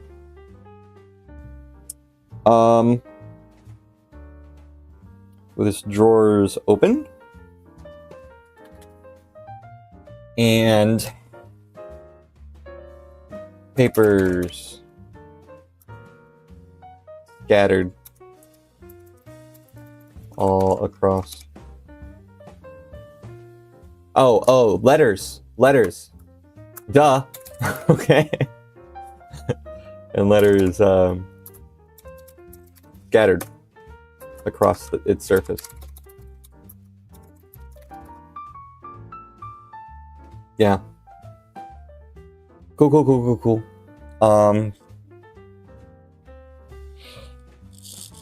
Vassa goes behind the desk.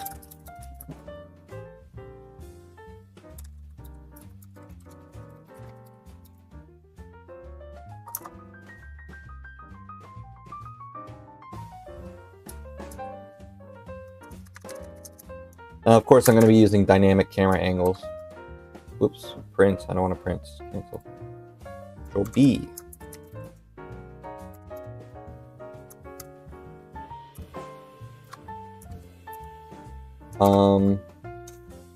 My alarm.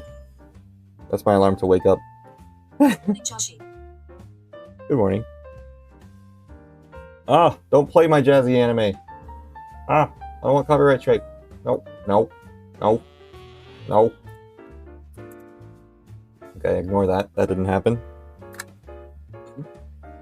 So, I've set my computer, basically, whenever it plays my alarms to wake me up, it plays YouTube music on my computer. Which is fun. Also, it's a lot easier for me to get up because I have to stand up to click off the stuff. Anyway, so Vassa investigates the desk.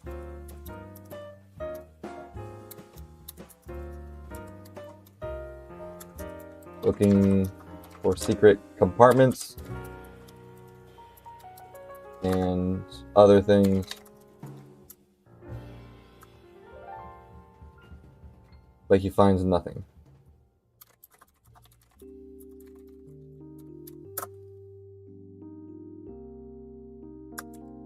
Clear.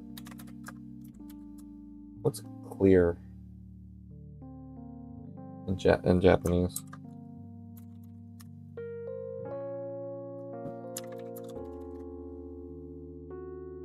Zenkuri.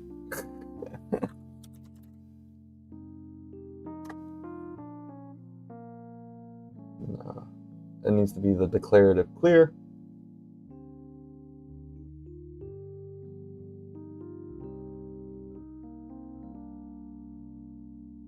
Clear.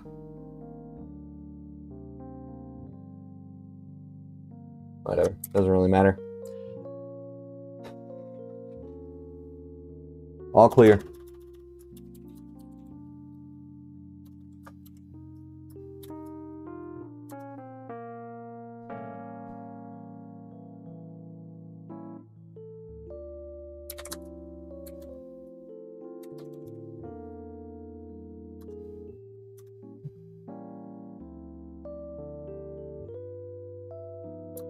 He yells to the other policeman. Okay. So I have about I have about 40 minutes left. Okay. I'll clear heels to the other policeman. Or maybe not.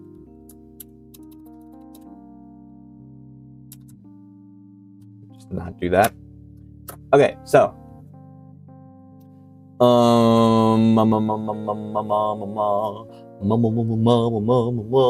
Let's think.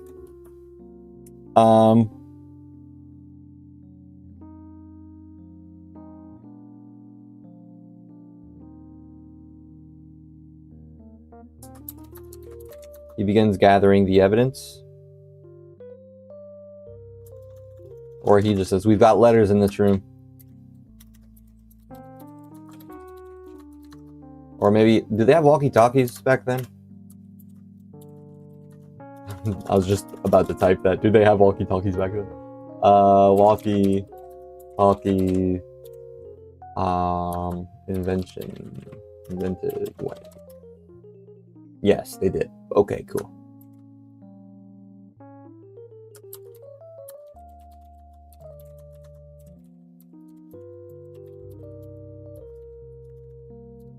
Speaks into a walkie-talkie. We've got letters here.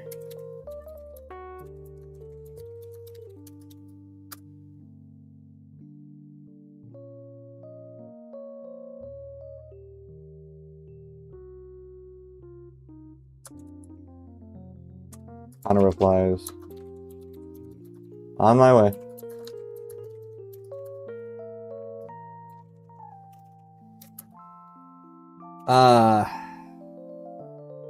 Because if he does that immediately.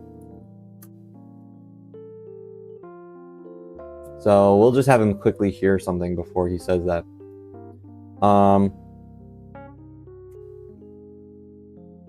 He takes out his walkie-talkie, but before he can say anything, he hears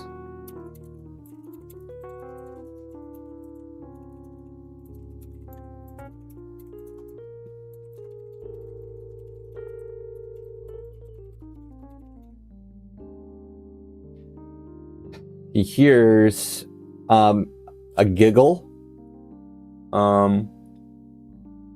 He can't really hear the movement of the couch because Lucy can't move the couch. Footsteps, maybe? He hears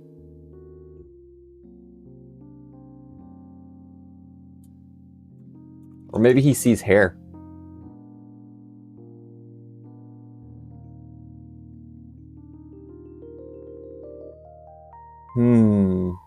What is...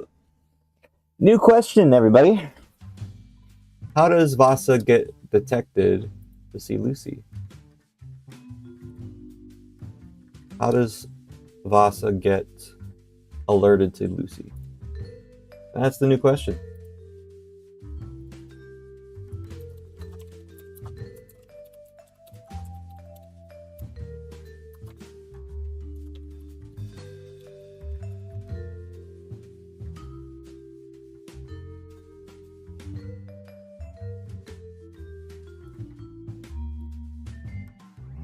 Okay. Of course, I'm thinking of like Danny Phantom, Ghost Breath. No, I don't want that.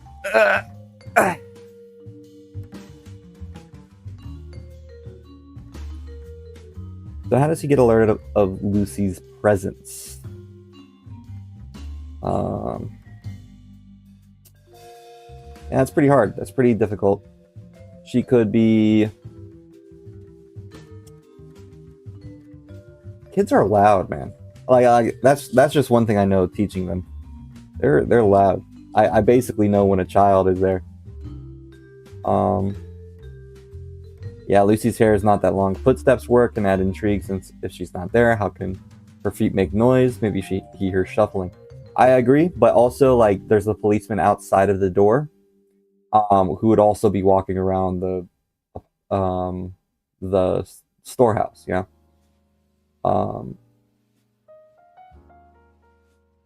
And while true that they may already be in the rooms or whatever,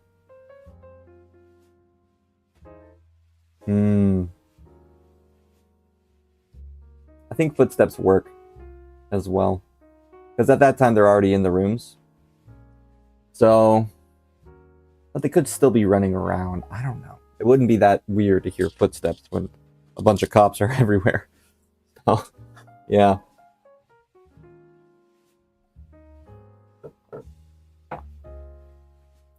Maybe he hears a burp. I don't know. Maybe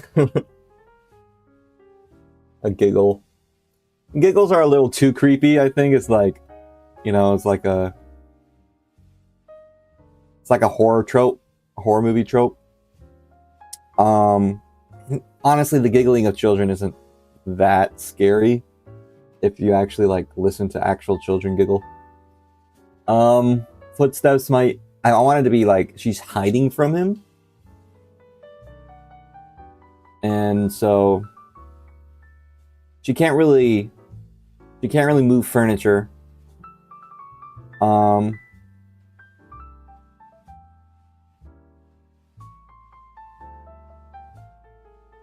Could be something silly, like a bowling ball that she just rolls towards him, or a classic sneeze getting someone caught. He hears the sneeze from a little girl. That's a funny trope. Now, what I was thinking though, when I was a kid, we played a lot of dodgeball in elementary school, and there was a strategy that my friend came up with, where he would throw the ball up to get people to look at it, and then he would throw the second ball, at the person who's looking at the ball. So it would be like a distraction throw and then an actual throw. And I would be the kid hiding behind the other kid to throw the second throw because I had a strong arm, so I would just throw the second ball at him. I would hide the fact that I have a ball. So he would throw it up very like kind of gently looking, and I would come out and just throw the ball. So maybe she tries to distract him somehow to get him confused. And then to say bang. I always get excited for dodgeball, but so scared because of my vision. I really like dodgeball. It's a weird game that I enjoy. I haven't played it since I was a little kid. I think I played it a little bit in like... Did I play it in school? Like the school I teach at? I don't think so. Now the kids wanted to play it. We just didn't have enough balls. No, we played it. Yeah, we played it in the gym. Yeah. So, but yeah. So the question is, does Lucy try to distract him? Okay, do this. This is good because it's something related to your past. Maybe he hears a squeak, like a squeaky toy. Like just like a clown or something. Like she tries to distract him by chunking her toy at him or something.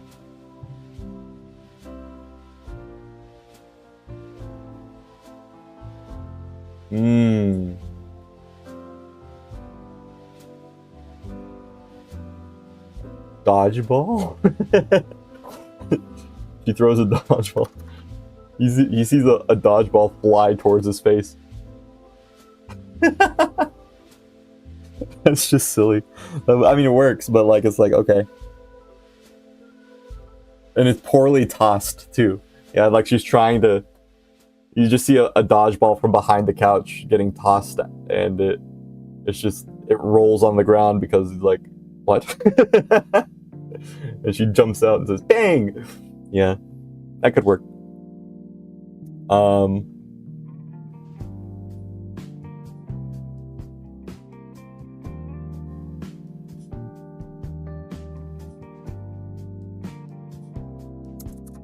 He sees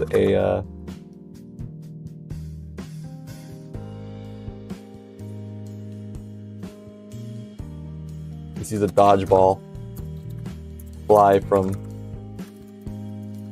tossed high from behind the couch.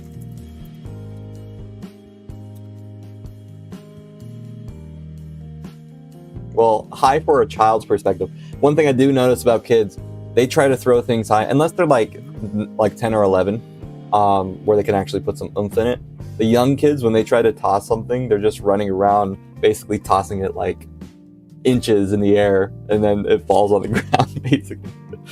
So not tossed high, but tossed lightly from behind a couch.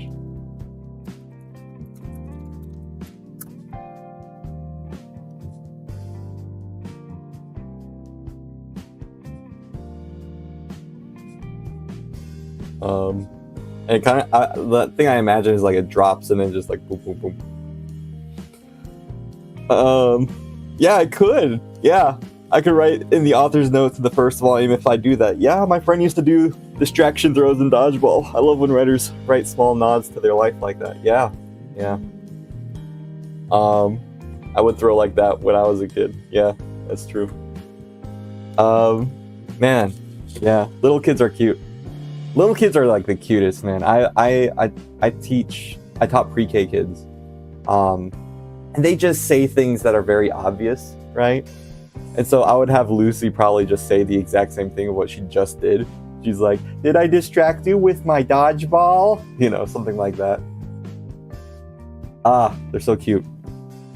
But yeah, before he says anything, he sees a dodgeball tossed lightly from behind the couch. I threw it really hard. Yeah, you did. Yes. Just it's kind of just straight up lying to children, but you know they threw it as hard as they could, so you just gotta say, yeah, that was nice. You did good. It's only when they're older when you can tease them and say, yeah, that wasn't that hard at all, actually. But when they're little kids, you just want to encourage them. Like you threw it so great. You did such a good job. Yeah. Okay.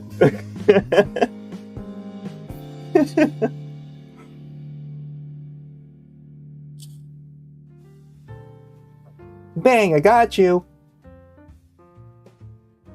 I got you. She says it twice and he's like, you got me. You know. He's like dumbstruck for a moment. Yeah, I'm imagining these things. Yeah. Okay.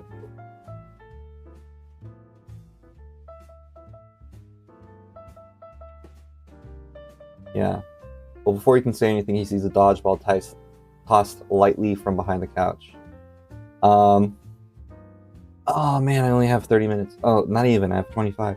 No, I have 30 exactly. Okay. First interaction with Lucy.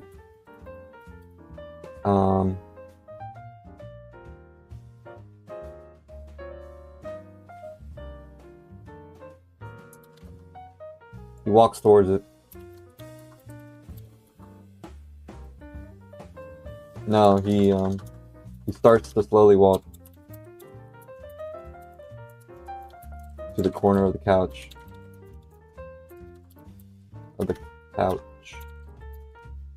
Getting closer and closer.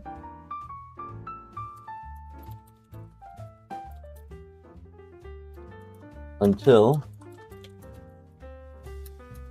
page 26.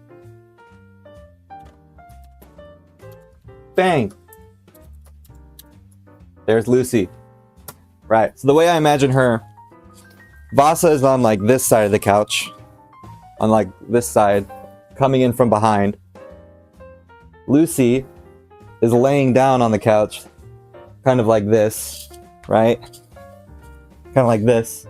And she's going, bang! Right? And she's small enough to where you can't see her from behind.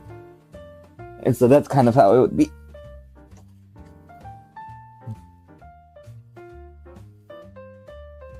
A cute little tootie pootie. A cute little booty woody woody. Sweet sweet choo choo.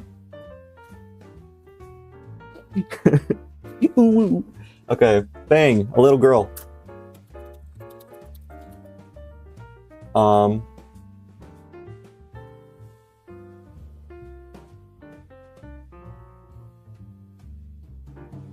A little girl, laying on the couch, points her fingers at him as if it were a gun.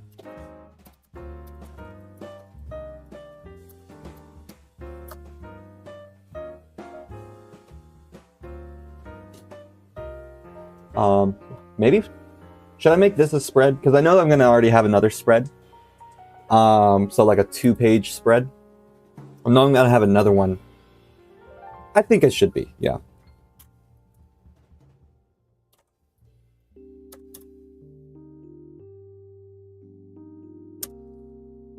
I'm going to have another one showing her imagination off and different things. And whenever Vassa like goes to grab the ball or whatever, it's not there. You know, something like that.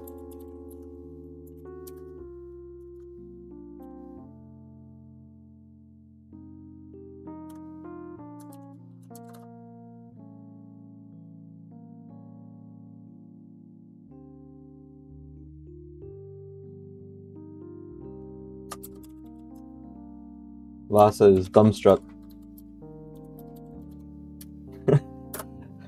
He is incredibly surprised to find a little girl in this.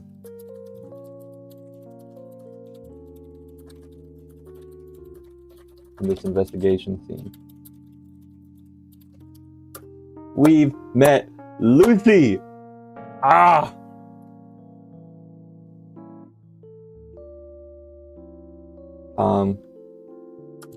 He quickly holsters his gun. No. I got you! She says to him.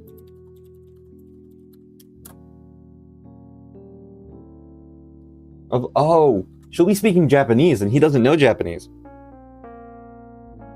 He might know enough to understand a child, though.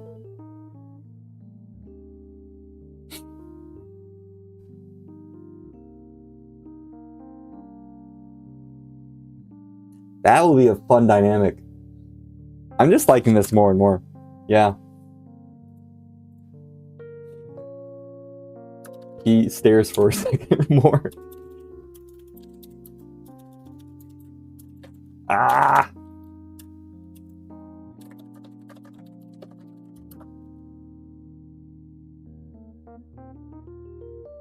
She repeats herself. I got you!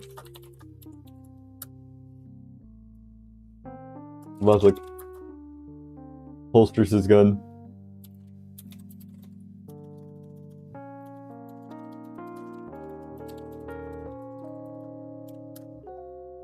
Ah, you got me! Yeah. You say it's an important moment, so yeah. Yeah, I agree. It's a very important moment. Because at the end of the story, he's gonna call back to that. And to be honest, this is actually a reference to Cowboy Bebop. Just saying. The bang, you know? Bang. Enough spoilers. Vassa may or may not do the exact same thing that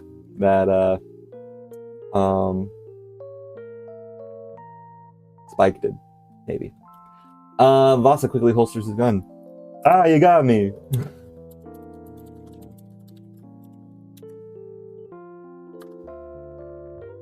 He pretends to be shot.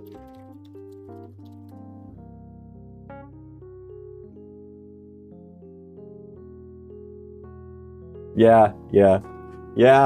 Kids do that, man. I love how like silly they are. Like I could imagine Lucy asking, "Did I really get you?" and getting really excited. Like, did I really get you? It's like, oh yeah, you really got me. Yay! Yeah.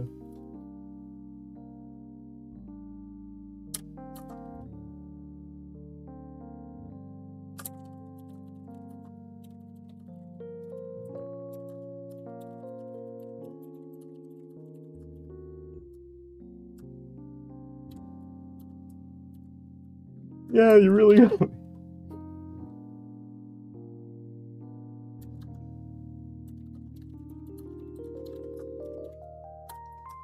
Vassa falls on the couch as if he's writhing in pain.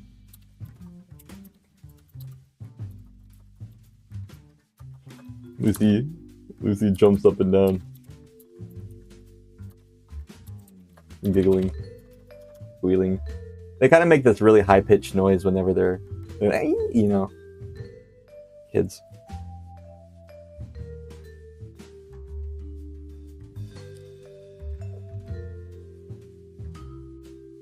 Jumps up and down and laughs.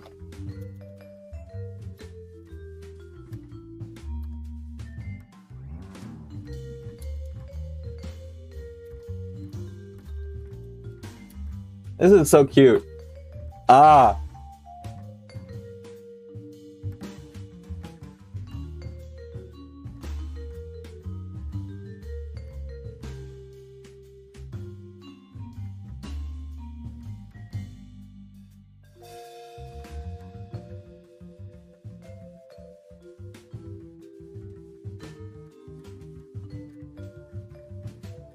I'm just admiring my work. Oh, I'm having fun. This is so much fun. I love Lucy. She's such a cutie. She's just a little girl, being a little girl, and I don't want to change that for the world. Yeah. She'll be like, okay, so you say, Imagine Rejector says maybe she can show off her imagination powers because she thinks she's hurt him after her initial happiness and wanted to show him something to cheer him up. And that could lead to how we see more of her powers. Yeah. He's like, hold on, I'll help you. Yeah, kids. They go from shooting you to helping you. That's just their logic. They're so cute, man. Oh. It's adorable.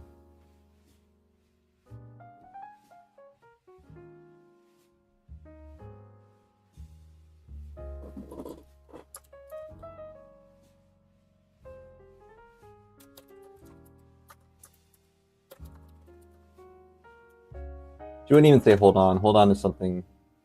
Her vernacular would be very simple. And that's one thing I noticed. One thing I noticed about a lot of like manga that depicts children is that they tend to have more complex speaking than in real life. Now that being said, I do teach internationally. Like I teach Japanese kids who are learning English, and so their words might be on a lower grade level than what it should be. So maybe that's why, but even still.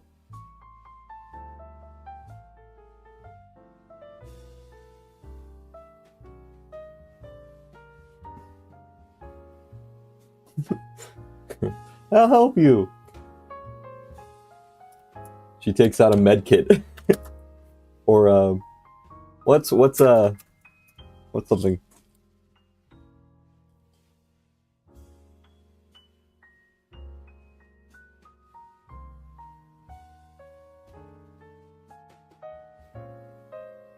You know those head things?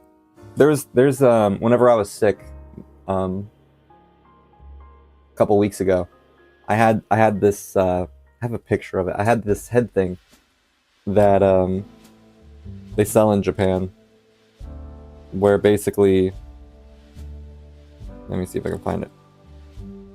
Basically, it cools off your head. Let me see if I can get a cam stream. Yeah. So it's like those things, yeah. So those things cool off your head whenever you're sick. I took this whenever I was like dead. But yeah, that's what I'm thinking she puts on his head to try to heal him. She's just being silly.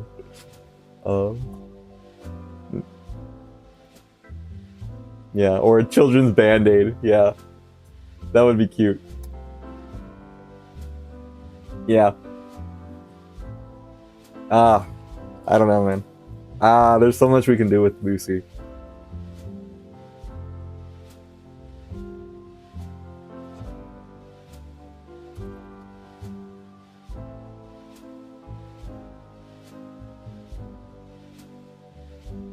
She steps on him.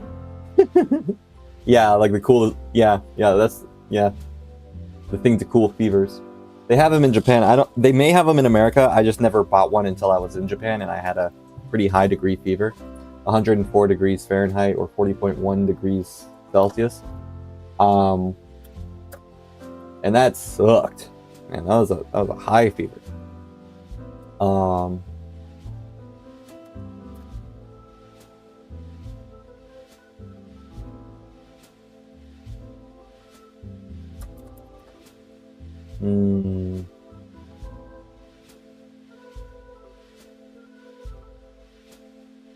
She jumps behind the couch. She waddles behind the couch. Has a box of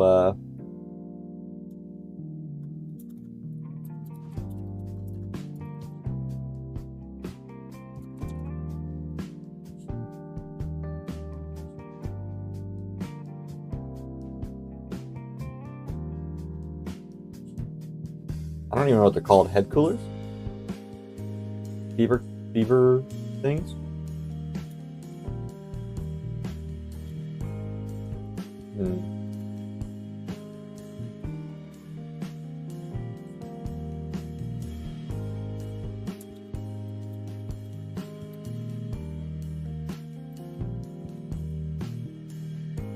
She struggles to get off the couch.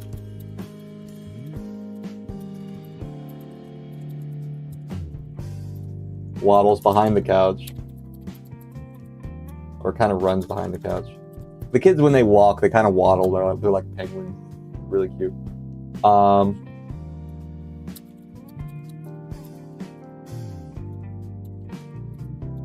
Struggles to get back on.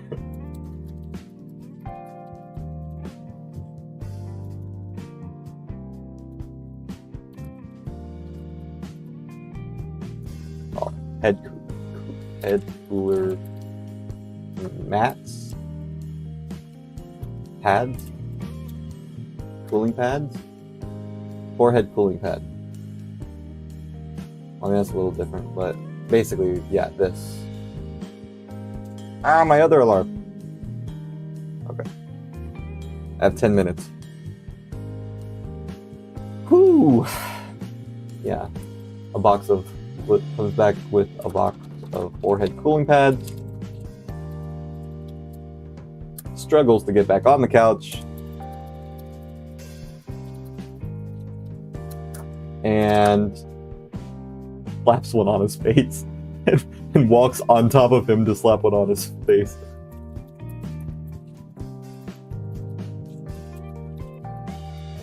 Or to gently put it on his face.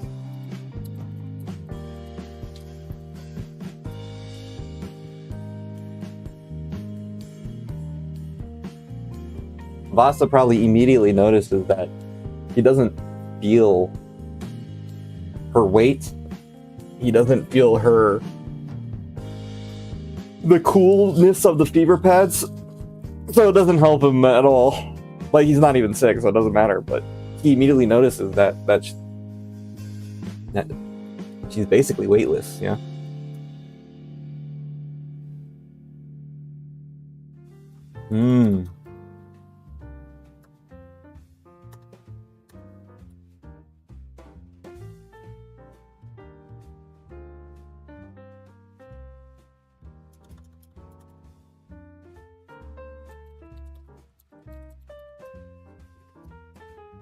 Yeah. Okay, so Vassa is dumbstruck. He's incredibly surprised to find a little girl in this investigation scene. I got you, she says to him. He stares for a second more. She repeats herself. I got you. Vassa quickly holsters his gun. Ah, you got me. He pretends to be shot. Lucy's face lights up. Did I really get you? Yeah, you really got me. Vassa falls on the couch as if he's writhing in pain. Lucy jumps up and down on the couch and laughs. I'll help you. He struggles to get off the couch, runs behind the couch, comes back with a box of forehead cooling pads, struggles to get back on the couch, and walks on top of him to gently put it on his forehead unevenly. That's just cute. That's just girls being, like, a little girl being a little girl. It's just, that's adorable. I love it. I love that.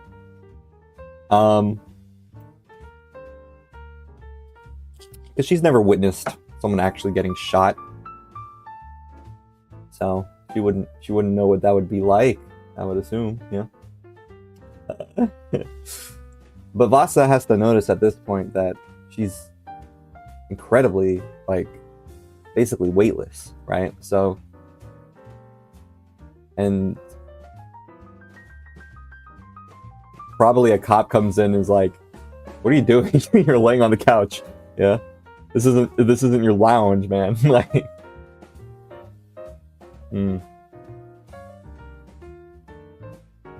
Or Hana comes in.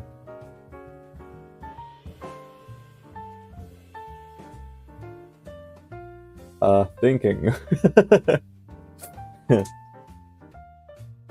Yeah, that'd be a funny, awkward moment.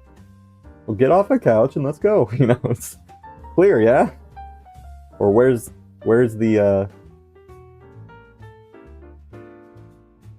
letters?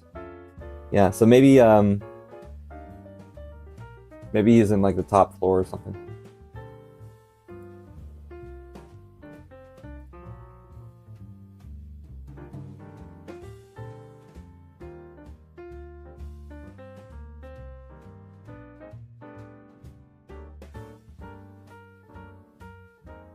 So should I have him speak into his walkie-talkie, or would they show up too soon for them to like would the Hana show up too soon? I think that's what I'm gonna ask next in my next stream, maybe.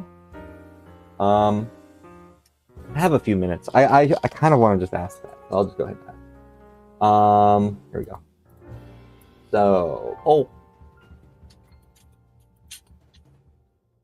and Q&A, and add a poll. Start a poll. Should Vassa inform Hana about the letters on his walkie-talkie before interacting with Lucy?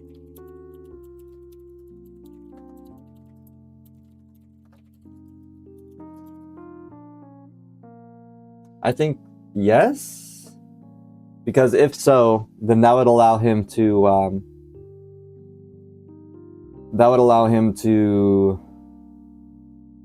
it would make sense as to why Hana just shows up and he's just laying on the couch, and she would be like, "What are you doing?" Her respect for him drops. Like, that'd be an interesting thing, yeah. Yeah. Yeah, I think so too. So we have one vote for yes. And yeah, I'll go with that. Technically 2 votes, but just to confirm. All right. I'm the second vote. And I think it would be enough time from where she's at to where he's at, to where that would be appropriate. So,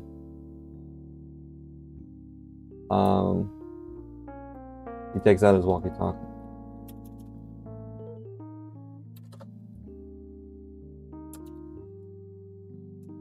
We've got letters here.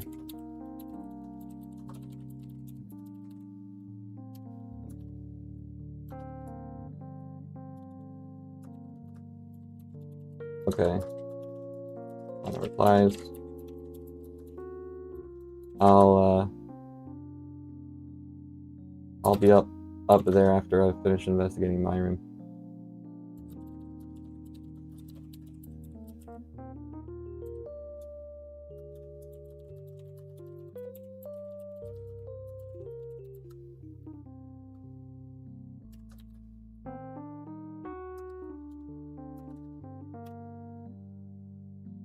Suddenly, Vassa sees a dodgeball.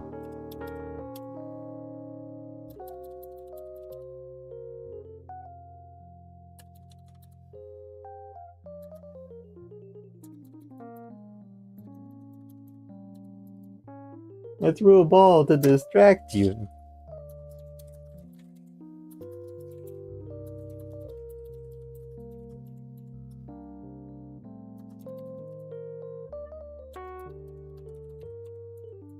Yeah, you got me.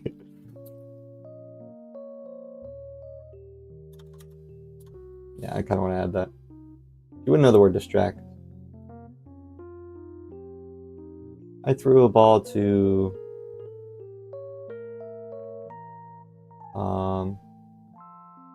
or just I threw a ball so you can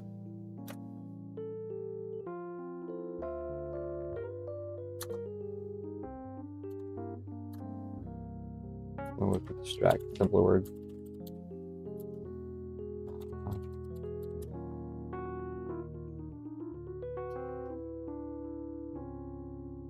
To distract, to divert your attention, so you wouldn't see me. I threw a ball so you wouldn't see me. That sounds like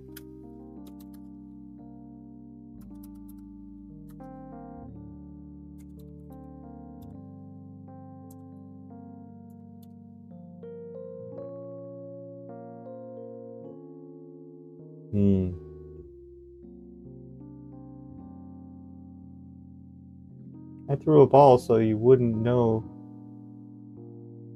So you would look at that instead.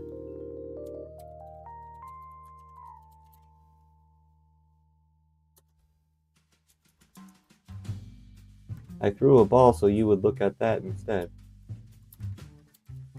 I'll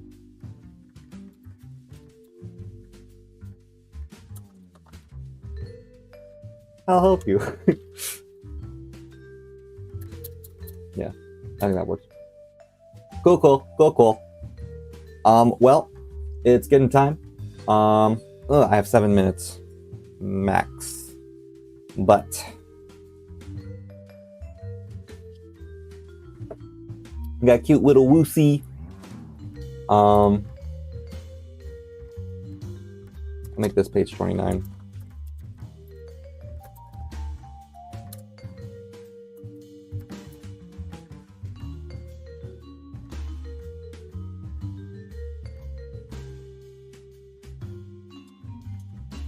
Vassa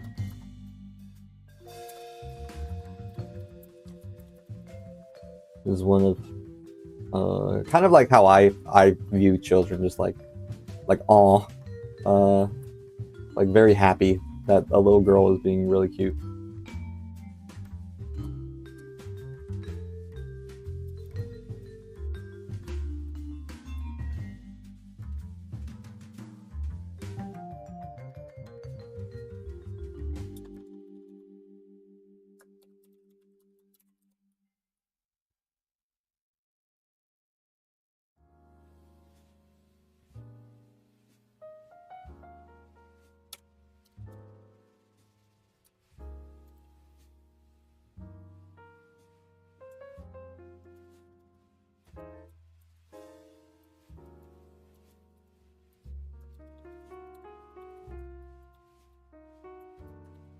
It isn't cool, Vassa thinks to himself. And she's weightless?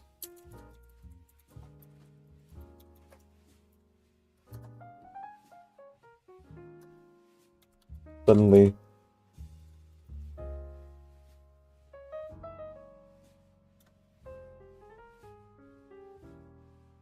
Vassa, what are you doing?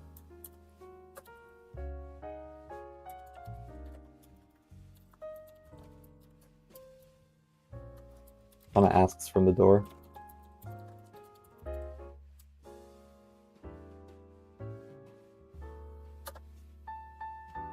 Lucy jumps and disappears. Oh! Yes! I think Lucy disappearing is a good idea, because that just shows she just goes, ah! She just like, and it surprises Vassa, and he's like, just waiting on you. Why are you on the couch?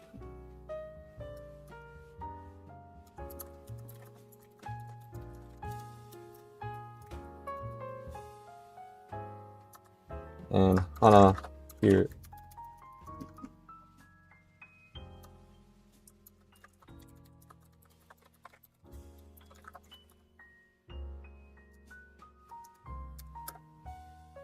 Oh, just...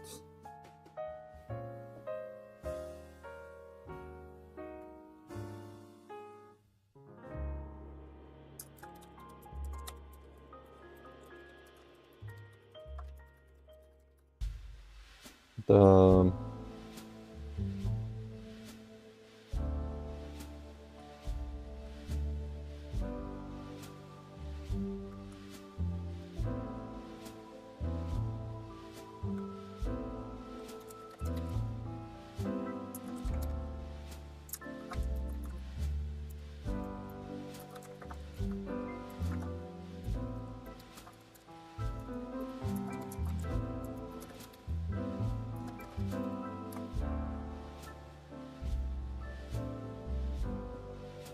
Yes. Maybe Vassa asks, did you see that? Because only he could see Lucy. Then she says, saw what?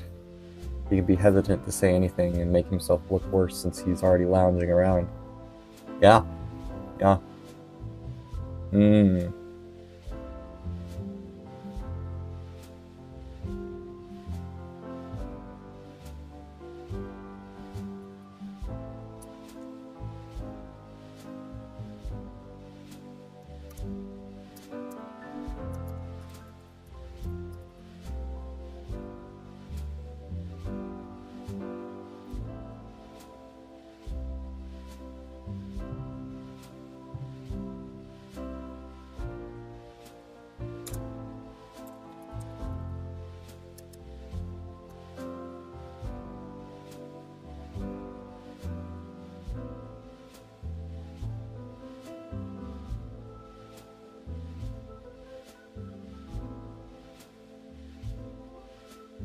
Yeah. Yeah.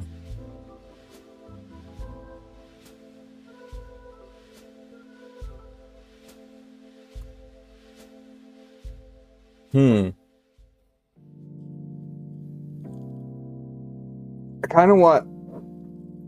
Yeah.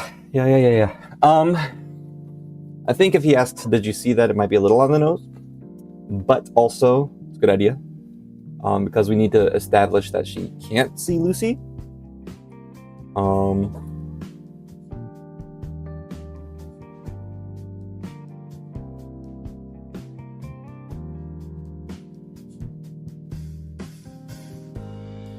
Maybe Lucy runs in between Hana's legs and runs out of the room.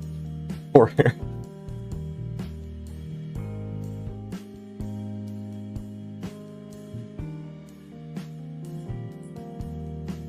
maybe she hides behind Vassa. Maybe she hides behind the couch again.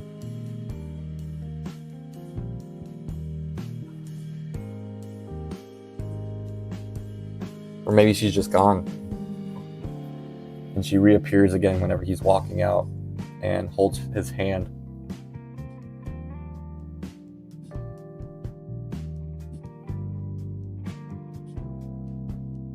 And he wonders if he's gone crazy.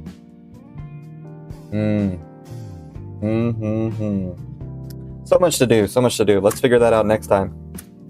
The next question I'm going to ask is, how does Vassa, okay, so a few questions. One, why doesn't Vassa, how does Vassa, why doesn't Vassa inform Hana of Lucy?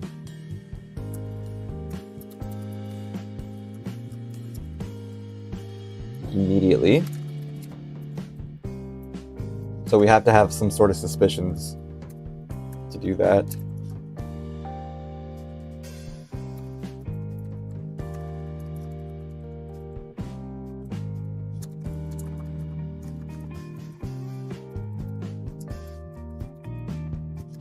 Two,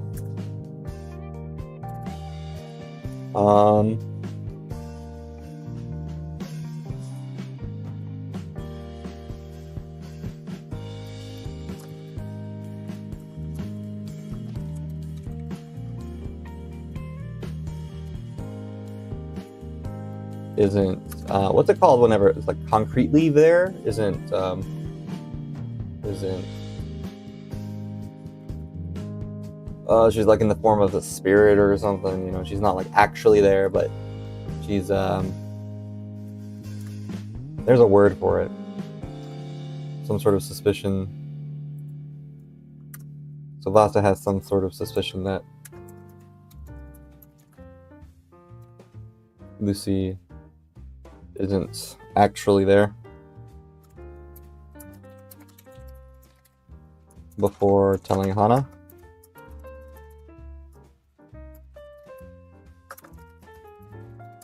We already established that through the oops.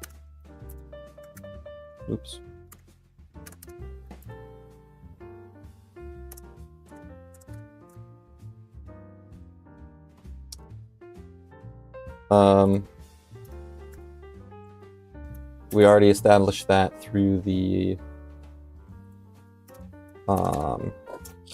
through the pad disappearing, and also if she just straight up disappears or something, then like magic, he'd just be like, what? You know, like he sees her and then he doesn't see her, like she pops out of existence, and then he asks, did she do that? Did she see that? That could work.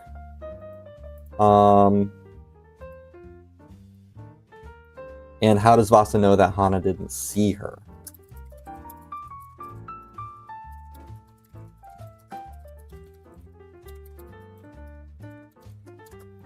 And I'm going to add your suggestion that he says, did you see that?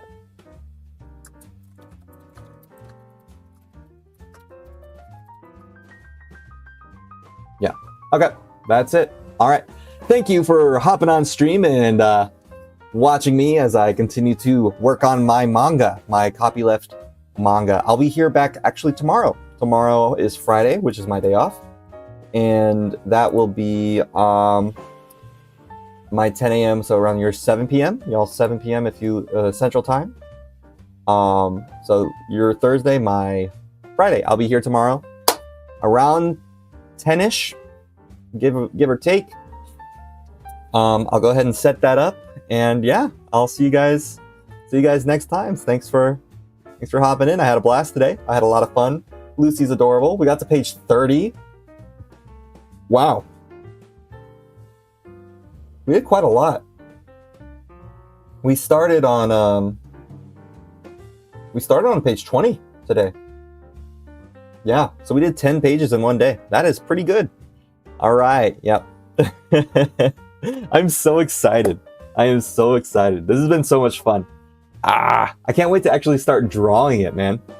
Yeah, this is great. I'm looking forward to it. I gotta get to work, but yeah, I'll see you guys next time. And yeah, have a good rest of your day. Have a good evening. So, and yeah, let me know what you guys have to eat. If it's pretty interesting, I like food, so I'll probably tell you I had ramen or I had McDonald's or yada yada yada. So it'll be fun. So we have a conversation starter for the next time. All right, I'll see you tomorrow, and have a great night. All right, bye bye.